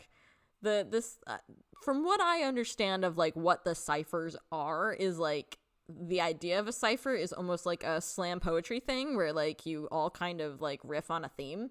So I could, and the reason why UGG, to the best of my knowledge, if I'm remembering correctly from Namjoon talking about Map of the Soul 7, the reason why UGG became UGG and not a cipher was because usually with the ciphers, each of the members tried to add their own unique flavor to whatever their topic was. So like June would have an idea about the topic, Yoongi would, Hobie would, and that's where each of their verses came in. But with UGG, he said that their feelings were like too similar. Like they all really agreed about the topic so that they didn't necessarily have like completely different verses the way they would in a cipher. So that's why UGG is UGG instead of like Cypher Part 5. So right, Yoongi looking at his watch every performance. I love that. Rolex on my wrist. It's just to have so much doubt earlier in the album and so much imposter syndrome and so much blaming for mistakes and so much wondering about things. I love that Cypher Part 5 is kind of like, but actually, even though we may have these feelings, even though we may admit that we sometimes doubt ourselves, we also have like earned what we have and we've worked hard and we love ourselves. And that's just like, I love the confidence of that.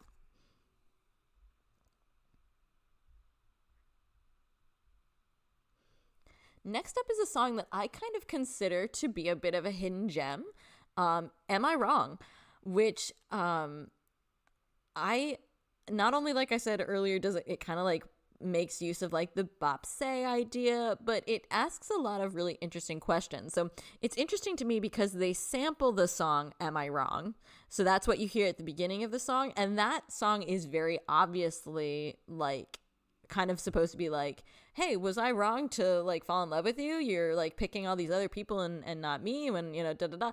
But they don't take it to like that place of like, because like I feel like they could have, if they were doing like a very HYYH era song, they could have absolutely matched the energy of the sample.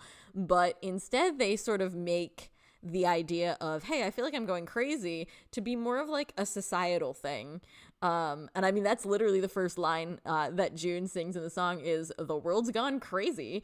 And it's very much about that idea of just kind of like feeling like, okay, are my thoughts out of sync with everything else? I feel like I'm losing my mind.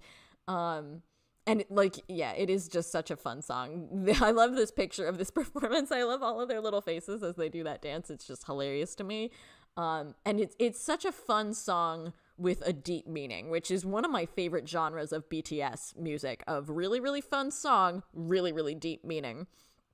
And once again, June has some fun with wordplay here, because there's a line that says, we all have fish in our souls and they are called selfish, which I just love so much.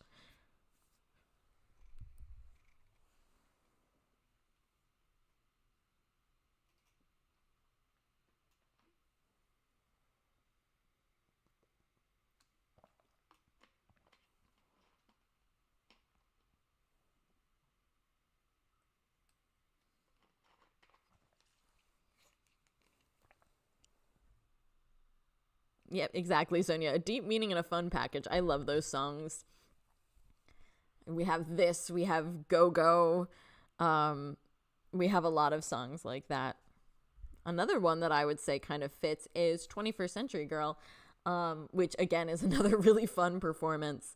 When I was prepping for this live, I was trying to find like if this was a my interpretation type thing, or if I read this somewhere, and I honestly couldn't find a source for it. So I'm not sure if this is something that we know or if this is just my interpretation, but 21st Century Girl always seems like an attempt to redo some of like the songs that people took a little bit more exception to in their past, such as Boy in Love, or especially War of Hormone. And I always think of 21st Century Girl as kind of like the redo, and like the more like, you know, female empowerment version of that, ladies empowerment. And this song is just a lot of fun. I saw while I was doing research, I guess at some point recently, quite randomly, this song was charting on iTunes, and people were like, what is happening? Why is 21st Century Girl charting? And people were like, because we're worth it and we deserve it. Like, so that just made me smile. I love this song so much. And also this song also comes with the fun bonus of they did it as a dance practice for Halloween the one year, where they were all dressed up in like really, really goofy costumes. And so whenever I think of 21st Century Girl, I do think of that dance performance. I won't even lie.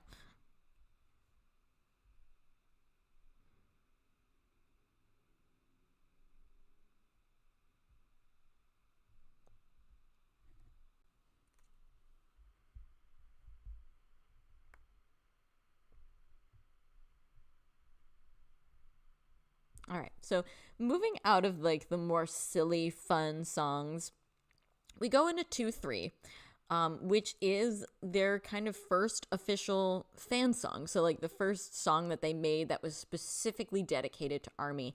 And I actually want to, there's a lot of depth that goes into 2-3. Let me, I want to grab, this is like a Twitter thread that kind of explains how the idea of I Purple You came about, how purple as a BTS color came about, and it adds some context to this era. So that Twitter thread is really, really interesting if you ever want to check out kind of the history of purple as the BTS color and I Purple You and the Purple Army bombs.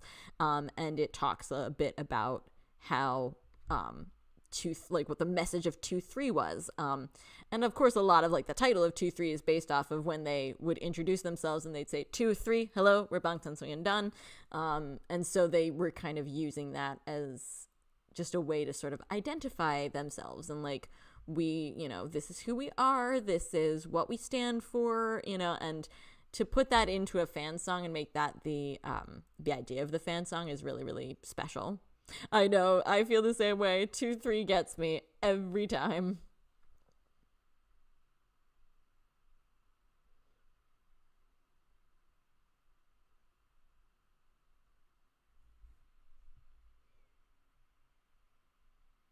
And there's such a specialness to 2-3, knowing that it came out of a really difficult time for them. And knowing that this was their way of saying thank you to the fans for continuing to support them. And of course, knowing that like at different concerts, like the fans would sing it for them during the silence, or like if the boys performed this song, you know, the fans would continue to sing it. I always think that's really special. The picture that I have on screen is not from one of the Wings era tours. I believe it's from one of the HYYH era tours, but I just thought the picture was so appropriate, you know, all of them on stage and looking out over the audience. And just, you know, the thought of that always makes me really happy.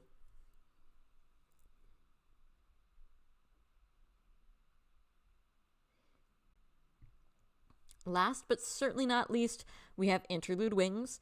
Like I said earlier, there is eventually a longer outro of Wings, and I think that's what most of us tend to associate with this song, because when they did like later concerts like Love Yourself, Speak Yourself, they did outro Wings, the longer version. But the first time we see it is just the brief interlude, and it's the idea of flight and wings and like owning that. And the lyrics kind of very much make it clear of like, I'm going to continue to try and fly. I'm going to continue to spread my wings. I don't care if it's difficult. I don't care if it's dangerous.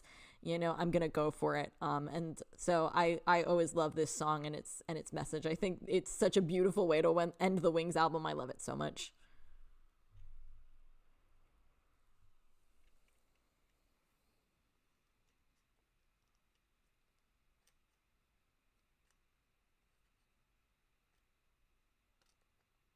Oh, Butterfly, I love that. That's really cool.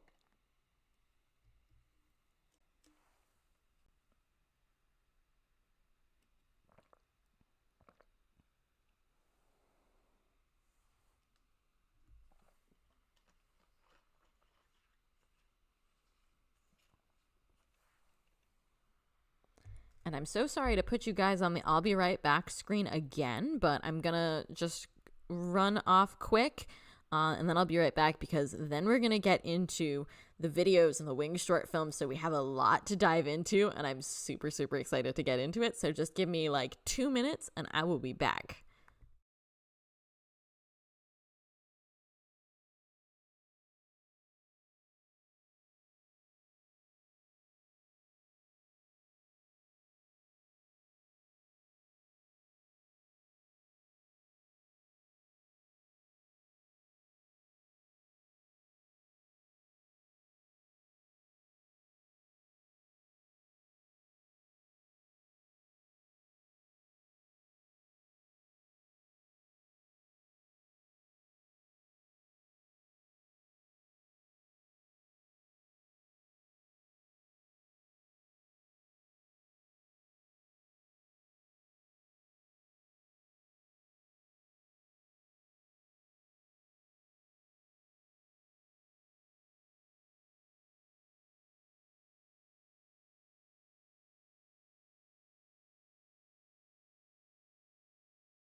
And I'm back. And you guys would have been totally justified to gossip about me while I was gone.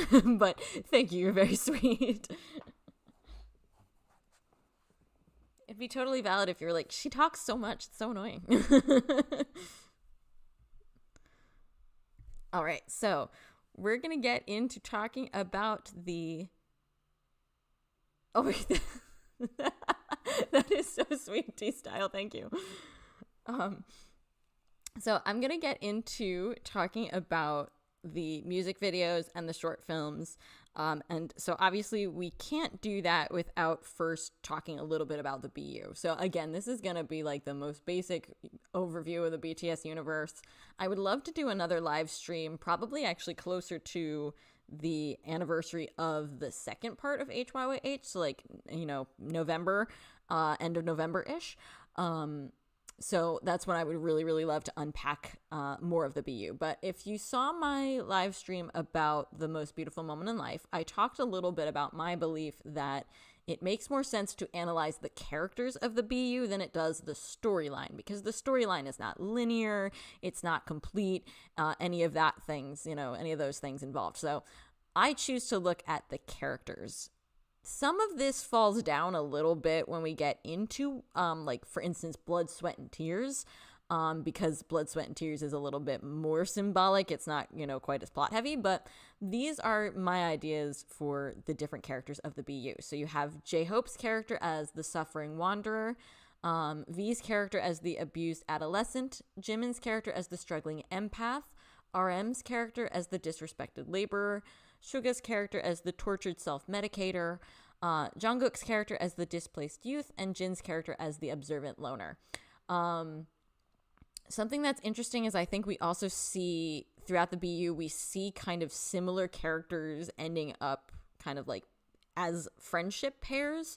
So like, the displaced youth and the tortured self-medicator are kind of together, and then like the suffering wanderer and the struggling empath are kind of shown together. So we see a lot of similar archetypes connecting with each other, and then maybe we kind of shake that up a little bit in Wings, because different characters are kind of different, with different archetypes. So something I want to show right away.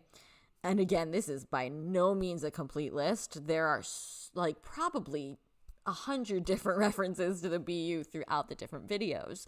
But something I wanted to show was some of the references that jumped out more to me when you watch both the HYYH related, BU videos and some of the things in Wings. So just to give a few examples, the bathtub that shows up in both I Need You and Run shows up in Lie and the short films for Lie and First Love.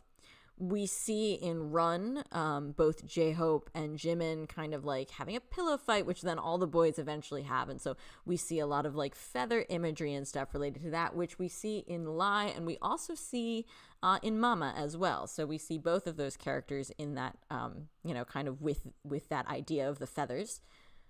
One of the most iconic shots of Run is probably this kind of metal case, this metal container, which shows up in Reflection. We have the spray paint in Run, which is something that V's character is trying to chip off in Stigma. I Need You, of course, has the abusive father and the sister character for V's character, which we see in Stigma. I Need You features Jin with the flower petals, which we see in Awake.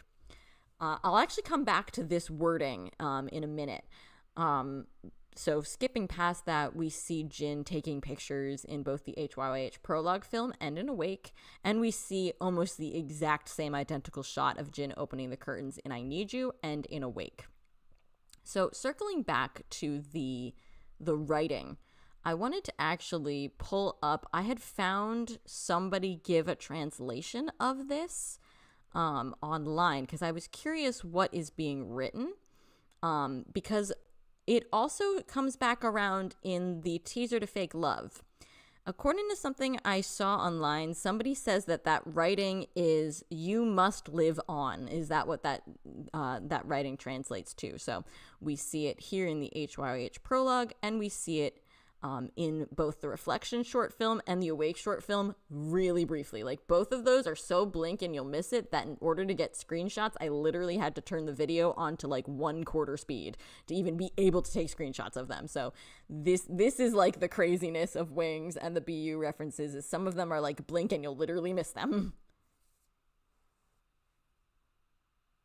Ooh, yeah, that's really interesting, BTS 7+1, about the bathtub picture from Right Place Wrong Person. I know, I feel like he's giving us all sorts of little hints with stuff. Butterfly, I can imagine that at the time these were being released, having just come off of HYYH and seeing all these references must have been mind-blowing. Like, we have a lot of benefit of hindsight, and we have the benefit of seeing how the BU developed when we analyze it nowadays. But at the time, I can imagine this was unbelievable. Right? Oh, the You Must Survive. Wild. Just, so many feels. But, I actually even had there, because I literally went crazy with slides, as you can tell, because I love Wings so much. So a couple things actually kind of ended up on the cutting room floor when I was trying to decide what to include today. I had a slide that was kind of like the twin to this that I ended up not using, which was, this is looking at past references being used in Wings, and then I was going to look at Wings references being used in future BU stuff, and I just was like, okay, that's kind of too much to do today, and it's kind of taking us off of the subject of Wings. So I didn't include that, but I would love to talk about it, because we do see a lot of Wings era imagery and BTS universe imagery that then comes back around in like the Love Yourself highlight reels and like those music videos and Fake Love. So it's truly mind-blowing.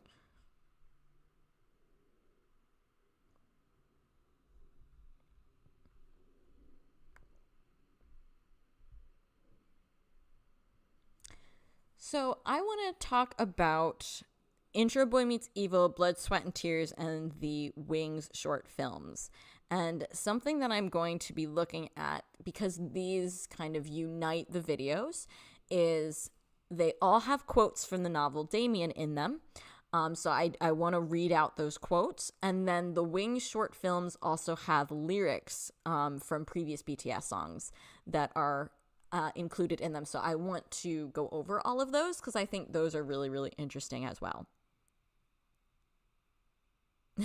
Butterfly, yeah, the problem is that I am completely willing to do these and then I run out of time. I started working on the Wings related stuff like 3 weeks ago, making all of these slides, and I was still trying to finish them up last night at like 3 o'clock in the morning because I just have too much that I want to say. And so it's like I run out of time just because there's so much, and then I get lost in the weeds, and I'm like, no, there's so much more I could discuss. So like I said, I could probably make 6, 7, or 8 videos just based on some of the stuff that we're talking about today with Wings, because there's just so much for the album itself, for the themes, for the BTS universe, for the inspirations like Damien, and the one of the next slides that we'll get to eventually will be some of the art in Blood, Sweat, and Tears, and so many of these things all go into what makes Wings so special. So yeah, I eventually just kind of run out of time. Oh, good. I'm glad you guys are enjoying some of the BU stuff, because as somebody who didn't become ARMY with the BU and is kind of like analyzing everything, sort of from a modern day context rather than as they were coming out, I sometimes always feel a little bit unqualified. And I know so many ARMYs before me have done like amazing analysis of the BU. So I always kind of feel like I don't have a lot to add, but I like trying to bring my own interpretations to it. And like, it's fun for us to try and like see if we can unpack it together. So I hope that my interpretations of the BU are at least kind of fun. And I look forward to talking about it more with you guys in future. So to look at the music videos and the films and everything that we get that have like the Damien quotes and things, a lot of the quotes that we're going to see come from the first chapter of the book, but not all of them, but a lot of them. And so like I kind of mentioned earlier when we were talking about Damien as a concept, a lot of these quotes and a lot of these ideas that are introduced in chapter 1 when the protagonist is a child kind of introduce us to the idea of the two realms. And it's really interesting because when I first was like watching the Wings era things and I didn't have any context for Damien as a novel, I kind of was thinking of the two different realms as like almost being like kind of mystic, and kind of formless. But when you actually dig into what the novel is saying, the two realms are actually just things in the real world. And so you have the idea of the one world being like really like it's the good place and like there's like a lot of like nice soft good things that happen, and then the other realm is kind of like the real world stuff that's terrible, but it's real. And they're close, it's like you would walk down the street and eventually you'd get to this darker other realm. And I just think that's really, really interesting. And I can see why that resonated for BTS and why they found that imagery kind of interesting.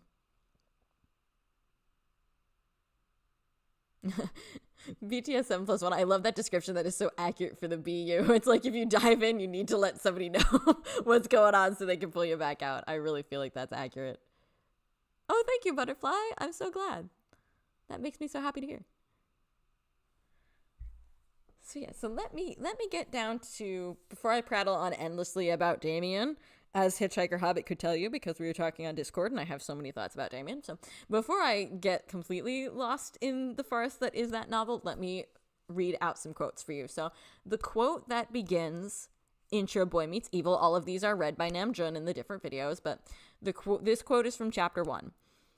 My sin was not specifically this or that, but consisted of having shaken hands with the devil. The devil held me in his clutches. The enemy was behind me.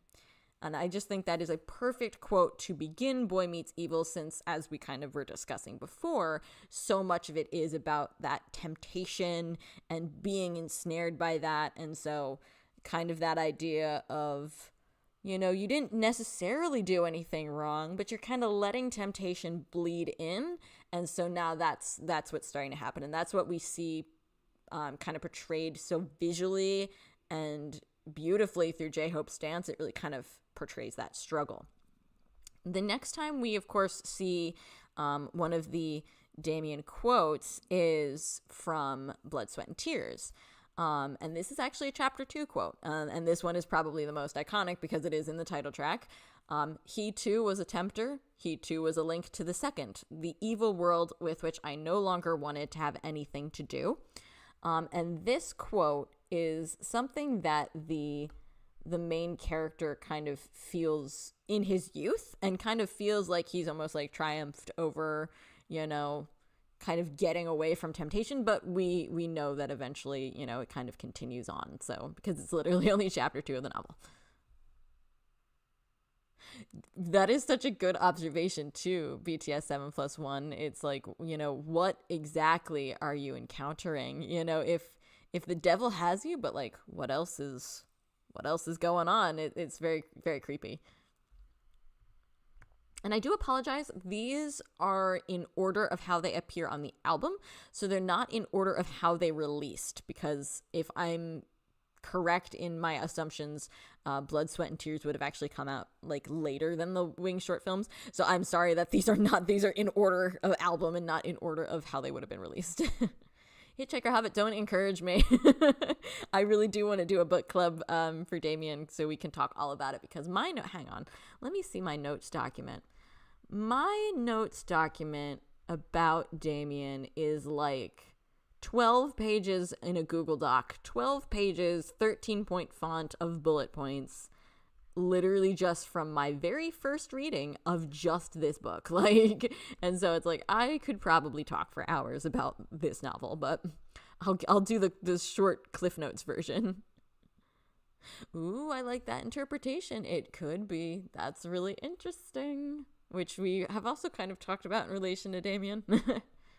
So I am going to hit pause briefly on talking specifically about Damien and the Wing short films and some of those, because I want to take a brief interlude while we're talking about the music video for Blood, Sweat, and Tears to point out some things that are specific to that music video. So earlier, I had been talking about this chart of like the important elements of Wings, and I had mentioned how some of these things specifically come back around in Blood, Sweat, and Tears. So I want to kind of unpack those a bit by specifically looking at the art of Blood, Sweat, and Tears. And yes, this is the thumbnail for a video that I would like to do at some point in the future that I stole for the purposes of using it as a transition slide in this live. But I would like to use this as a thumbnail at some point down the line.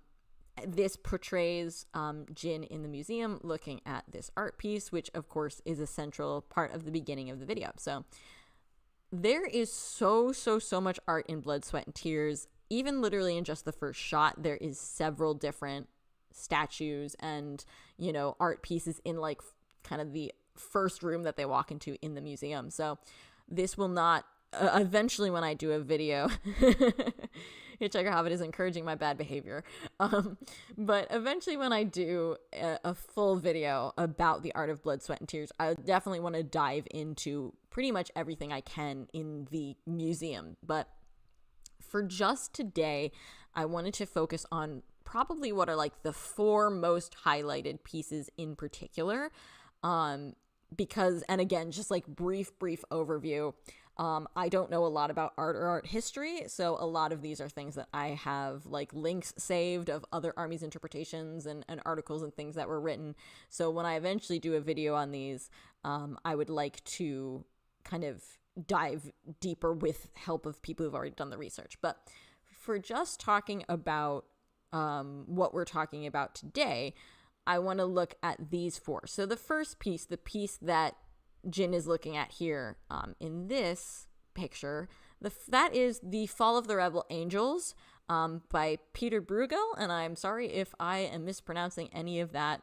and pronouncing it really American. But so this picture depicts, obviously, as the title implies, the fall of the rebel angels as described in the Bible and theology, and the casting out of the angels that would eventually become demons. So it literally is portraying the war between vice and virtue, or good and evil, and heaven and hell are kind of contrasted in that.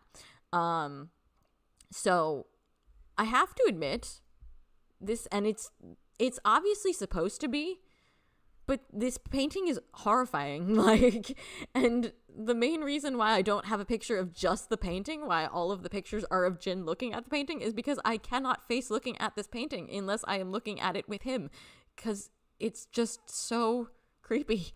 But yeah, like I said, I know that is the point, but it is very good for giving us the themes of Blood, Sweat, and Tears and of Wings as a whole, but it is terrifying. The second one that shows up a lot, and you can't tell super well from the pictures that I have here, but you can see it in the first shot where all the boys are like sitting in the room together right before the song starts. And then you can see it again in the room that JK is in, is The Lament for Icarus by Herbert James Draper. And this is a very romanticized view of Icarus having perished after flying too close to the sun. And so it's kind of almost supposed to portray Icarus as like a kind of tragic romantic figure. In the room where J-Hope is for most of the video and most of his shots, there is a replica of Michelangelo's Pieta. And the word Pieta means pity or compassion, and is obviously a depiction of the crucifixion, but in the video the statue is unfinished, so that's kind of a little interesting idea.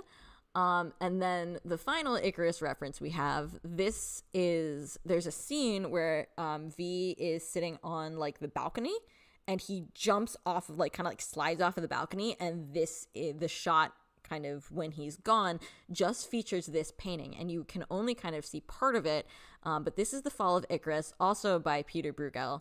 And if you look at the full painting, which you kind of can't see in the Blood, Sweat, and Tears video, but if you look at the full painting, it's basically like a pastoral scene, and it's like the beautiful ocean and the ships and like people just going about their day to day and farmers doing their work. And if you look, Icarus is just portrayed as like this little tiny figure just like drowning in the ocean. And it's just a very small part of the painting. And so there's a lot of commentary that discusses how this might be kind of depicting how humans have a tendency to ignore the suffering around them and just go about their day. Poems have been written about it. Art scholarship has been written about it. So I'm very, very interested in that in particular, because BTS talks about this all the time, about how people ignore the pain and suffering of others. That's what Spring Day kind of typifies, and other songs discussed throughout, like HYYH, and even the BU itself is kind of about that theme. So one day I will unpack a lot more of this art, because I think there's so much depth to what we see in Blood, Sweat, and Tears that really continues the themes that they themselves talk about. And I mean, we see Icarus come back around even as recently as Boy With Love mentions Icarus. So Icarus as a theme is something very interesting in relation to BTS. Ooh, Butterfly Young. That's a really interesting interpretation of Jin looking at the fall of the Rebel Angels, that he is just kind of the passive observer. You know, he's watching the fight. And, you know, it kind of also relates back to the idea of Jin as the observant loner in my sort of character archetype breakdown of the BU, because he is portrayed as sort of being unable to help a lot of times and just sort of helplessly watching. You know, so we kind of see a lot of that happening throughout the BU.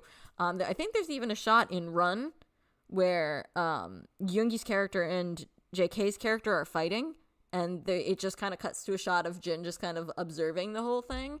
You know, and he's not specifically watching the fight. It's just like a shot of him just kind of being observant. So I mean, it kind of fits.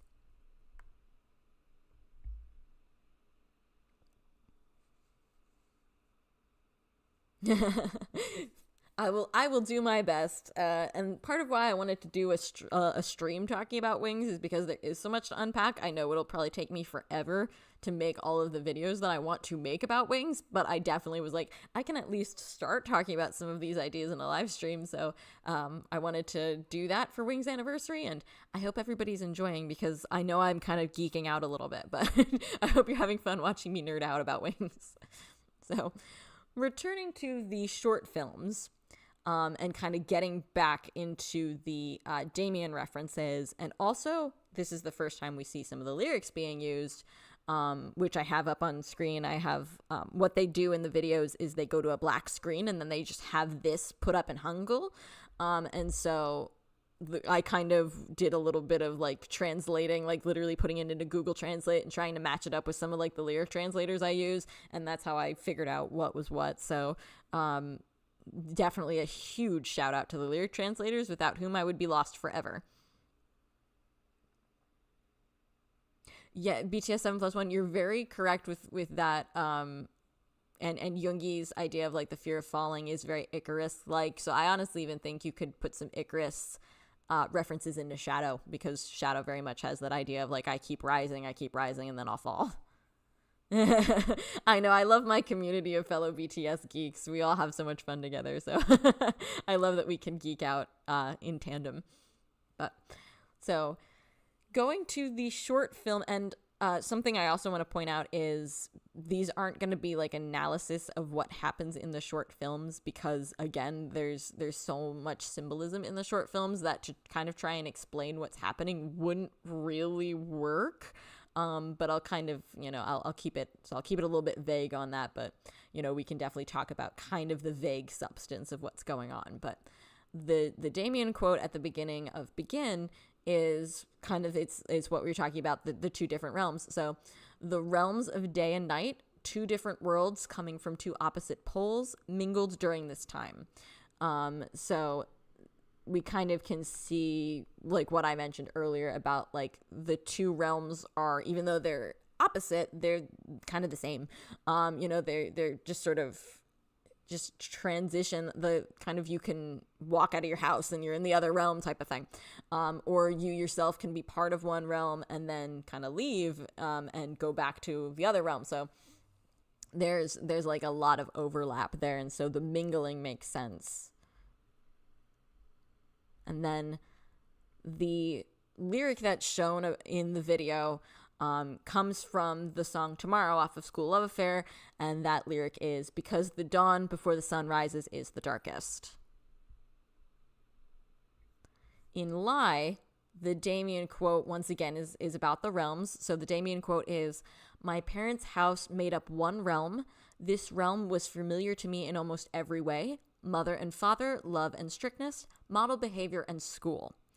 The school element is very interesting to both the story and to BTS, because the school element throughout the novel of Damien kind of is like the first time that the main character Emil is kind of introduced to peer pressure and how it affects his life negatively.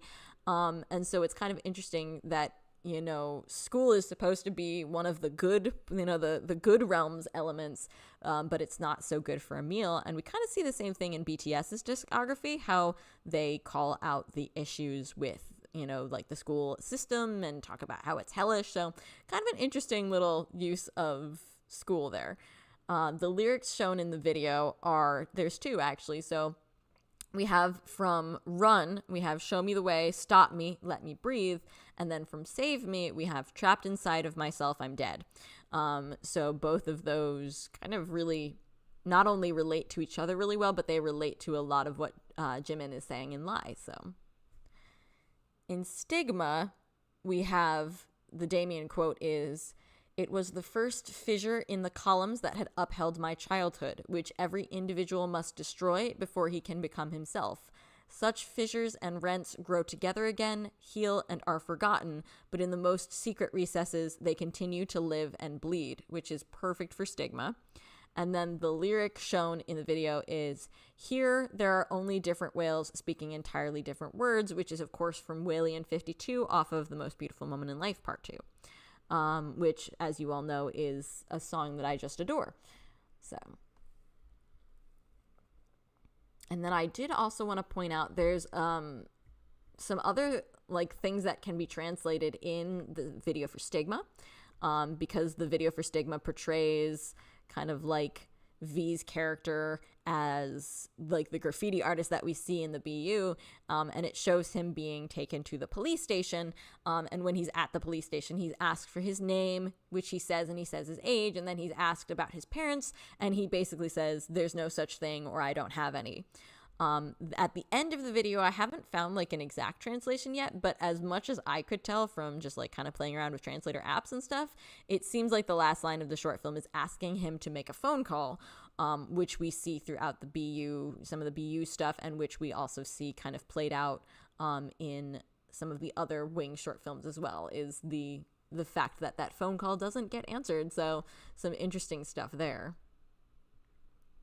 I did also want to point out as well, in the video for Lie, there's a sign as well, which is like a directional sign, and it seems to translate as grass and flower arboretum, which is a more complicated element of Jimin's character in the BU that I will not get into today. Over here in First Love, we actually jump into chapter 4 with this quote from Damien, and we get, "There are numerous ways in which God can make us lonely and lead us back to ourselves. This was the way it dealt with me at that time," which I think is very appropriate for First Love. And the lyric shown in video is from kind of a hidden track off of Too Cool for School. It's the song Path, also known to some people as Road. And the line is, "Would I have been different if I had taken a different path, if I had stopped and looked back?" Which is kind of visually portrayed in the short film. So that's kind of an interesting quote choice.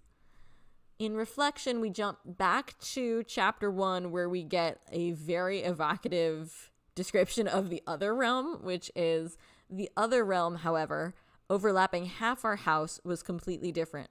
A loud mixture of horrendous, intriguing, frightful, mysterious things, including slaughterhouses and prisons, drunkards and screeching fishwives, calving cows, horses sinking to their death, tales of robberies, murders, and suicides."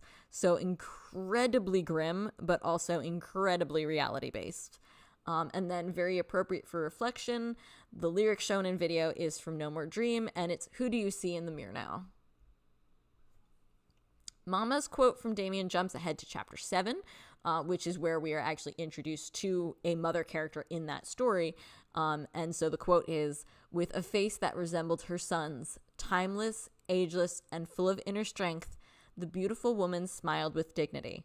Her gaze was fulfillment, her greeting a homecoming. Silently, I stretched my hands out to her." The lyric shown in video then is from I Need You, and that lyric is, "The sky is blue, the sun is shining."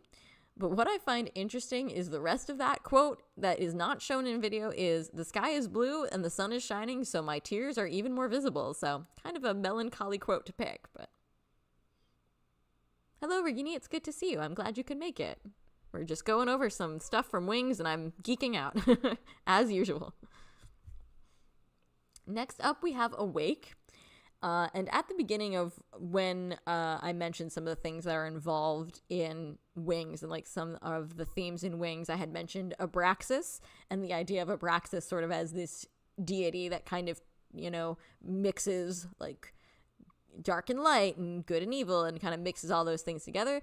And here's where we see one of the very like clear examples of Abraxas, which we also see in Stigma, actually, where he when V's character is trying to carve off the graffiti, he's actually trying to carve off a graffiti of Abraxas. So here we get the Damien quote, "The bird fights its way out of the egg is the world.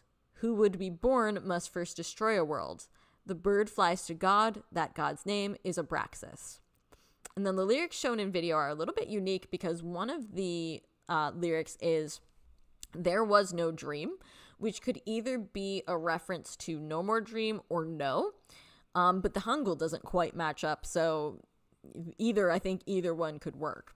And then The other lyric comes from kind of an underrated gem, Moving On from The Most Beautiful Moment in Life, Part 1. And the quote is, "We cried a lot and laughed a lot, but it was all quite beautiful." And so those are all scattered throughout the Wings films, and kind of, really give us the clearest ideas of tying together Damien and the BU and the Wings films.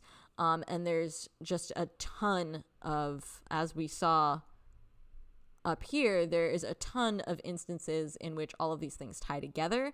There's also a lot of instances in which the Wings short films tie to each other, and like different elements of the, like, for instance, one of the best examples I can think of is the burning piano from the First Love film is also shown in Begin, and I think it's also shown in like Stigma or Reflection. It's shown in another one, so you'll see an image that is very central to one short film, and it'll show up in multiple other short films. So not only are they ties to previous videos, but they're ties to each other. I know it's wild. It kind of makes my brain want to melt, but in the best way possible. So I would definitely recommend, if you haven't watched the short films in a while, to definitely go and watch them in order. They're really evocative and they're really interesting, and it's kind of fun to see what you can catch references to, both to other things in the BU concept, and kind of what you can see from film to film. One of my favorite examples is if you watch the HYYH short film, which is the last film in the list after watching all the other ones, you can actually pick up all sorts of references, like Jin is in a room, and in that room you can see references to all of the other films really, really clearly. And so that's a lot of fun. So if you haven't watched them in a while, when you're done with this live stream, I definitely recommend going and checking them out. They're very dark, but they're very interesting. All right, so a couple other things that I wanted to go over that are, I think, really interesting for Wings, but don't really have like a place to, kind of go. I wanted to talk about the Wings logo, which I know sounds kind of strange, but the Wings logo actually relates very heavily to the Wings short films. And I think kind of, is it weird that I'm theorizing about a logo? Maybe, but it's kind of interesting because at the end of each of the Wings short films, they show a symbol.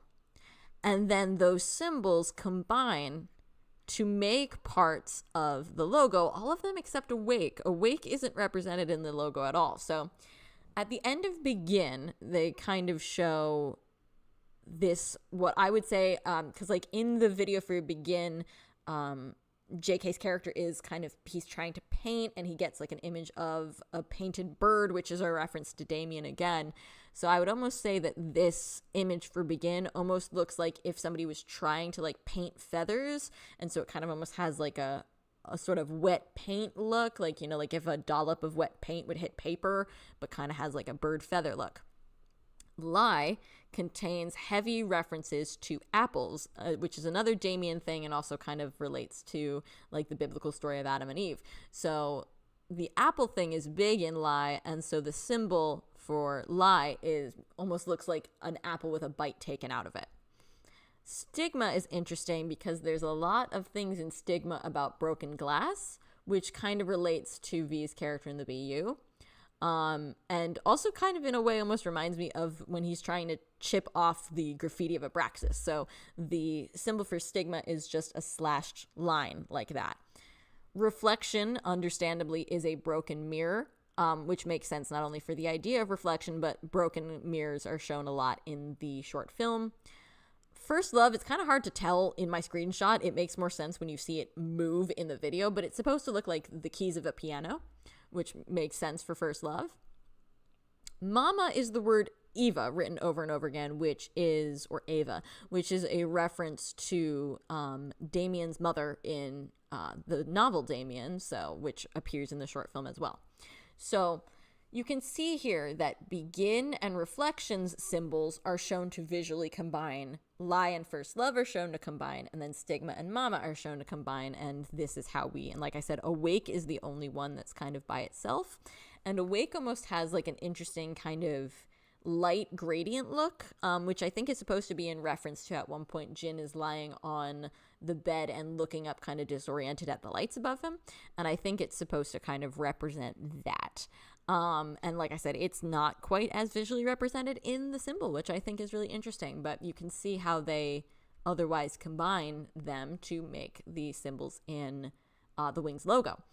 But what I find really interesting about these that maybe you guys have noticed as well is, so we have JK and June, we have Jimin and Yoongi, and then we have Tae and we have Hobi. And those are the dynamics that we see play out through like Blood, Sweat, and Tears, which is interesting because they're not the same dynamics that we see through the rest of the BU. So like, for instance, throughout a lot of the BU, you see, just as a for instance, Hobi and Jimin together, but here you see Jimin and Yoongi together, which you see in Blood, Sweat, and Tears. So it's kind of interesting how they grouped them together like that. And to be honest, I'm not sure if they did that for like thematic reasons or, you know, similarities of narrative. I'm not sure why they kind of changed up the groupings, but it's really interesting to consider. Yeah, I like Butterfly. You're so right. It has like fishing net vibes.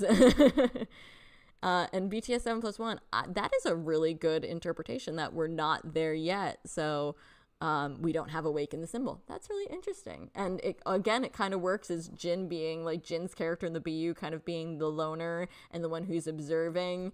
And it's so perfect. We see that throughout so much of the BU that he's kind of separate and observing. So it would make sense that maybe his symbol isn't included. I like that a lot.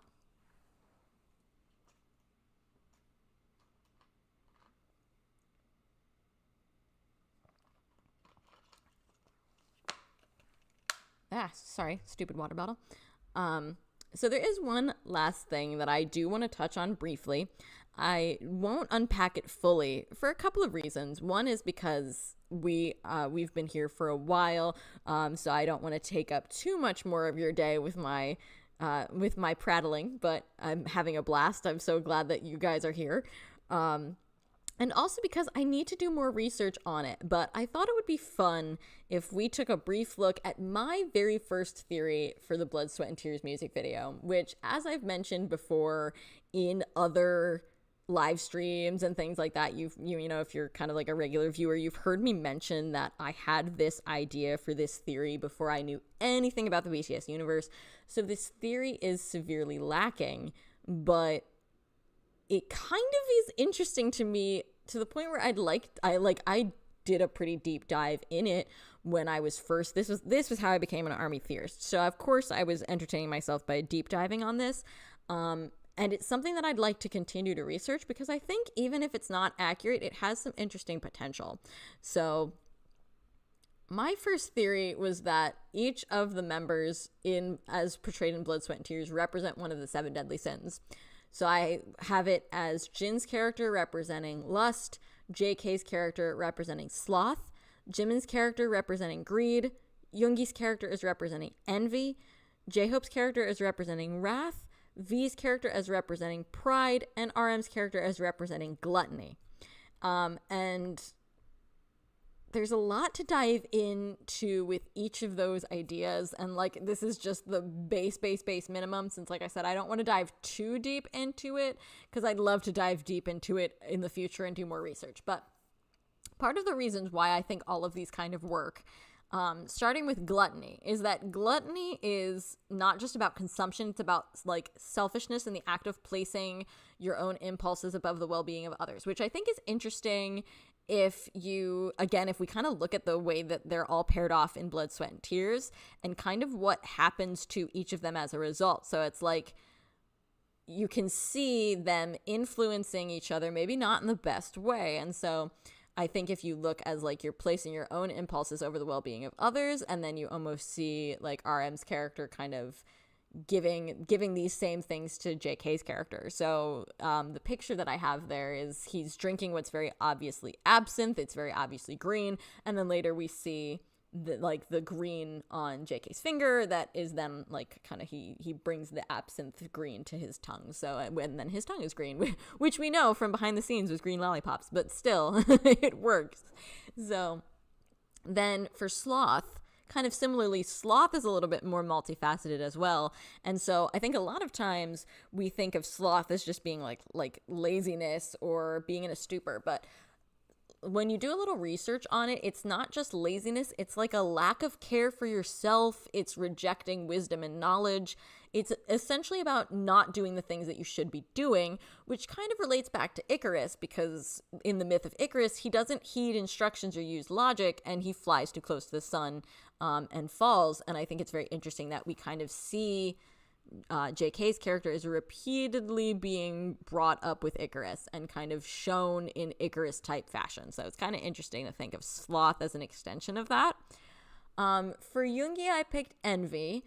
And I will admit that part of that is because a lot of the times he is shown in this sort of green room, and the idea of like the green-eyed monster of jealousy really put me in mind of Envy. But envy is kind of about the desire for what another person has, which leads to sadness and the desire to inflict harm, which again is kind of interesting when you consider that he and Jimin are paired up a lot in this video, and like the very first thing we see is him smacking Jimin in the back of the head. So it's possible that it's supposed to be tied into that. So then for Jimin, I have Greed. Greed is multifaceted, and one of the things that I found interesting when I was researching the idea of greed is that a component of greed can even be rejecting or refusing compassion, which kind of reminds me of like what we were saying about lie being, a part of imposter syndrome.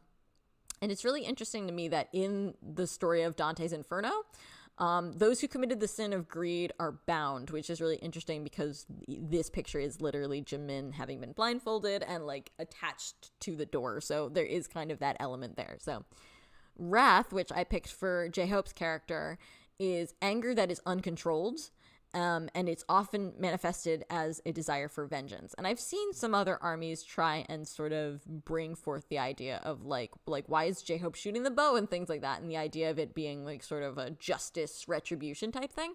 So it kind of fits with the idea of Wrath.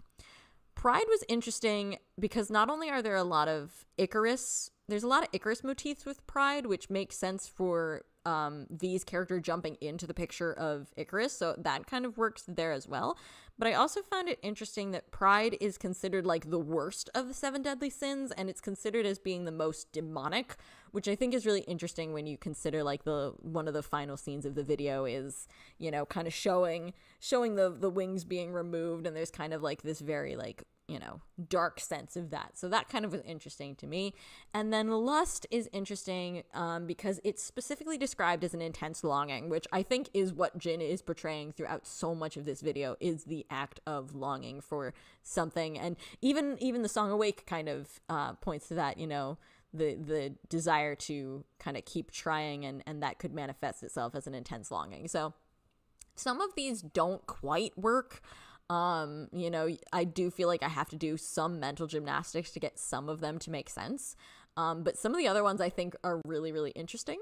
And so that was my original theory for Blood, Sweat, and Tears before I knew all of the BU context. I do think on some levels it can still work, and one day I'd like to present like a full panel of research after I've really, did a deep dive into these and look at how maybe they could still be tied to the BU, because I believe it's possible. But so for now, that is my theory. My first theory that made me an Army Theorist Corner was thanks to Blood, Sweat, and Tears, and it was this 7 deadly sin idea that when I was first Army, I spent like a couple weeks just going down the rabbit hole with this.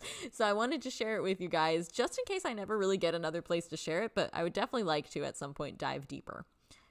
So that is pretty much everything I have for you today about wings, since like I said, I know I skipped over a lot. There's, in addition to the art that's used in Blood, Sweat, and Tears, there's a whole bunch of classical music that's used, and there are so many other references to HYYH and the BU, and there's so much more I could talk about with Damien. So there's a lot that I just didn't get to because I knew, we only had a small amount of time, and I wanted to cover absolutely everything that I could.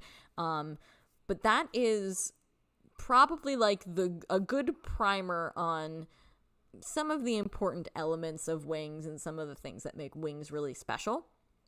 And I'm really glad that we got to talk about them today. That was a lot of talking for me, and you guys have been coming up with like really amazing theories and observations as we've gone along. But do you have any other like questions or ideas or things that you guys wanted to focus on for wings before, we start wrapping things up? Anything else I can dive into that you want to hear? Yeah, Metaloop, that's actually where I got it from, the seven deadly sins idea, because for just that reason, BTS always really draws attention to the fact that there's seven. And even when I was still new ARMY, I was kind of like, I was sitting there thinking, there's seven of them. I know this is significant somehow that they're using the fact that there's seven of them. And it literally, I was like, oh my gosh, the seven deadly sins. And then I rewatched the video and I'm like, okay, I can see this come together. And I started doing research and went down the whole rabbit hole like that.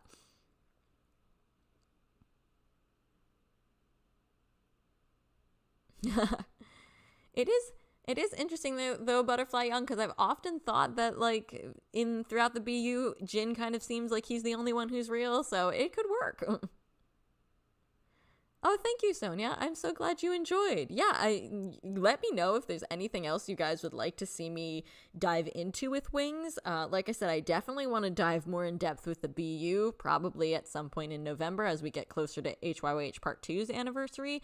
And I would love to do book club with you guys so we can talk about things like Damien. I think doing a book club is something that would probably happen after the holidays, because the end of the year and the holidays tend to get pretty crazy for me. And I figure it would be something nice to focus on when the holidays are done. So I would love to talk about Damien. We mentioned the ones who walk away from Omelas. There's like a lot of stuff that we could dive into with books and stuff. So I would love to do that.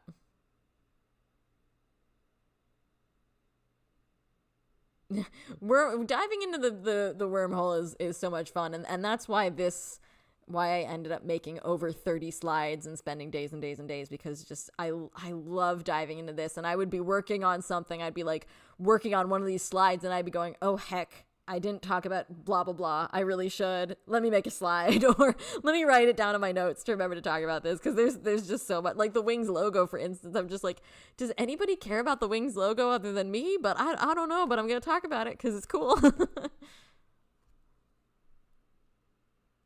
Yeah, you're so right, Butterfly, that it's like the seven deadly sins, even though that's like a very specific thing, it's like they are nevertheless talking about like very relatable emotions that everybody goes through, like, and I like that they kind of can be so open-ended. It's like, wrath sounds so intense, but it's like everybody gets angry, or lust seems like it would be so specific and not everybody would experience lust, but everybody experiences longing. So it's really interesting to unpack them. Oh, thank you so much, Hitchhiker Hobbit. I love doing it. It makes me so happy. So Oh, thank you. I'm really glad you liked the Wings logo explanation, because I threw that in and was like, I don't know if this is that relevant, but I really wanted to talk about it. So I'm really glad you enjoyed it. But you're so right. I feel like literally every single slide could be its own subject, and it could probably take me years. I didn't. Oh, thank you actually for reminding me, Metaloop, because I wanted to mention that Carl Jung, I didn't put that down as an important element of Wings, because I feel like this is just BTS sort of dipping their toe in the water for it. But yeah, surprise, surprise, Carl Jung and his ideas are kind of really central to Damien and some of the stuff about Abraxas. So there are a lot of jokes that like people will take like old paintings and they'll be like, this is an image of Big Hit planning out everything in BTS's career. But sometimes it really does feel accurate when you realize how many things are connected like this.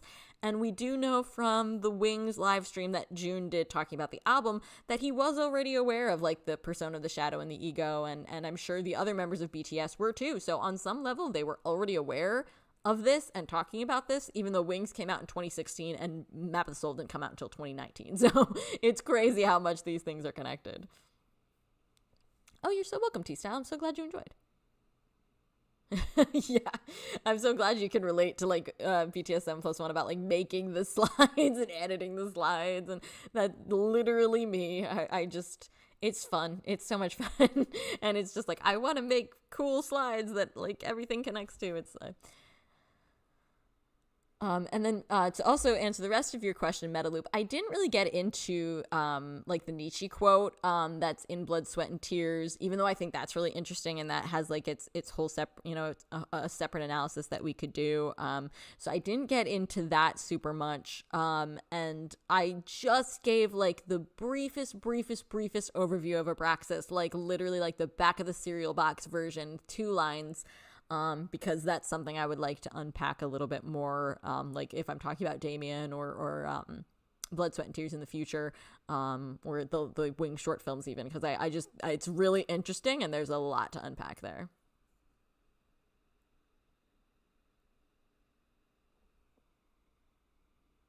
Butterfly, I actually did not know about that. That is really, oh my God, that almost makes my like, that's like hurting my brain. I do know that in, I think it's the music video for Run, the scene where they're in the public bathroom, there is a poster on the wall that says "Find Your Soul." So a lot of people like, oh my God, was this a Map of the Soul reference back in Run, like back in 2015? Right.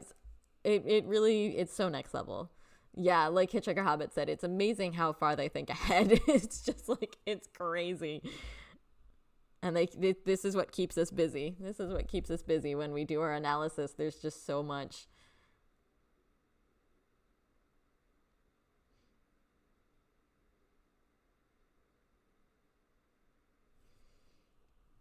So that's pretty much all I have today, just today for Wings, because there's so much more that we could dive deep into, and I very much hope to dive deep with some of this in future, especially because I agree. I don't think we're done with the BU. I think we have a lot more BU to see and to experience and unpack. So I definitely think it makes sense to keep talking about it and exploring it. So. But for today, I'll start wrapping it up here. If you came in a little bit later, just to go over my housekeeping one more time, we have our Discord server that's doing really well, and my thanks to everybody who's making that a really special place. If any of you are interested who didn't get a chance to check out the previous live, if you want that link, let me know and I'll get it to you. Like I said, I know that's not everybody's thing, but for those of you who are interested, yeah, let me know. We have a really cool community now. And then these are my video updates goals. Like I said, I don't think I'll get the mono video done in time for its anniversary on the 23rd, but I'm going to do my best. So I will be working hard on some videos, and I will keep you guys updated with when I would next want to be doing a live stream. The next live stream I do will probably be more of a casual thing, but I'm so glad we could be here to talk about Wings. I had so much fun. Oh no. I'm sorry to hear that, Hitchhiker Hobbit, but I'm glad that we could keep you company during all of that. I'm so glad. I'm so glad it was interesting for you guys. I had a lot of fun, as always. You guys always make these so fun and special. So thank you so much for all of your comments and all of your thoughts and everything. I'm so glad we could have a fun Wings discussion. I was so excited for this live stream. I was just like, I could not wait. So I'm really glad that we could all do this together. You are so welcome, T-Style. And thank you, everybody, for being here. And like I said, I'll keep you posted with what my next one is, when that next live stream will be happening. I'll be on vacation a bit, so you won't hear a lot from me for like the next week or so. But I look forward to seeing you guys again very soon. Thank you so much for everything. And have... Oh, thank you. Thank you so much. You guys are the sweetest. You really are. You guys make my channel and all like the community spaces that I have around the channel so fun, and I definitely could not do this without you guys. So thank you for being awesome and bringing your own theories and interpretations and hanging out with me on this Sunday and talking about Wings. So a big happy anniversary to Wings. Definitely go check out the Wings short films if you haven't seen them in a while. Listen to the album, watch Blood, Sweat, and Tears cheers, and have a blast. And as always, this will be going up on my channel, so you can watch, like Hitchhiker Hobbit was saying, you can watch anything that you missed later. But yeah, so I hope to see you guys again very, very soon. Thanks for having fun with me. Thank you guys. So I hope you guys have a great rest of your day, and lots of love. Have a good week, and I'll see you again soon. Bye, everybody.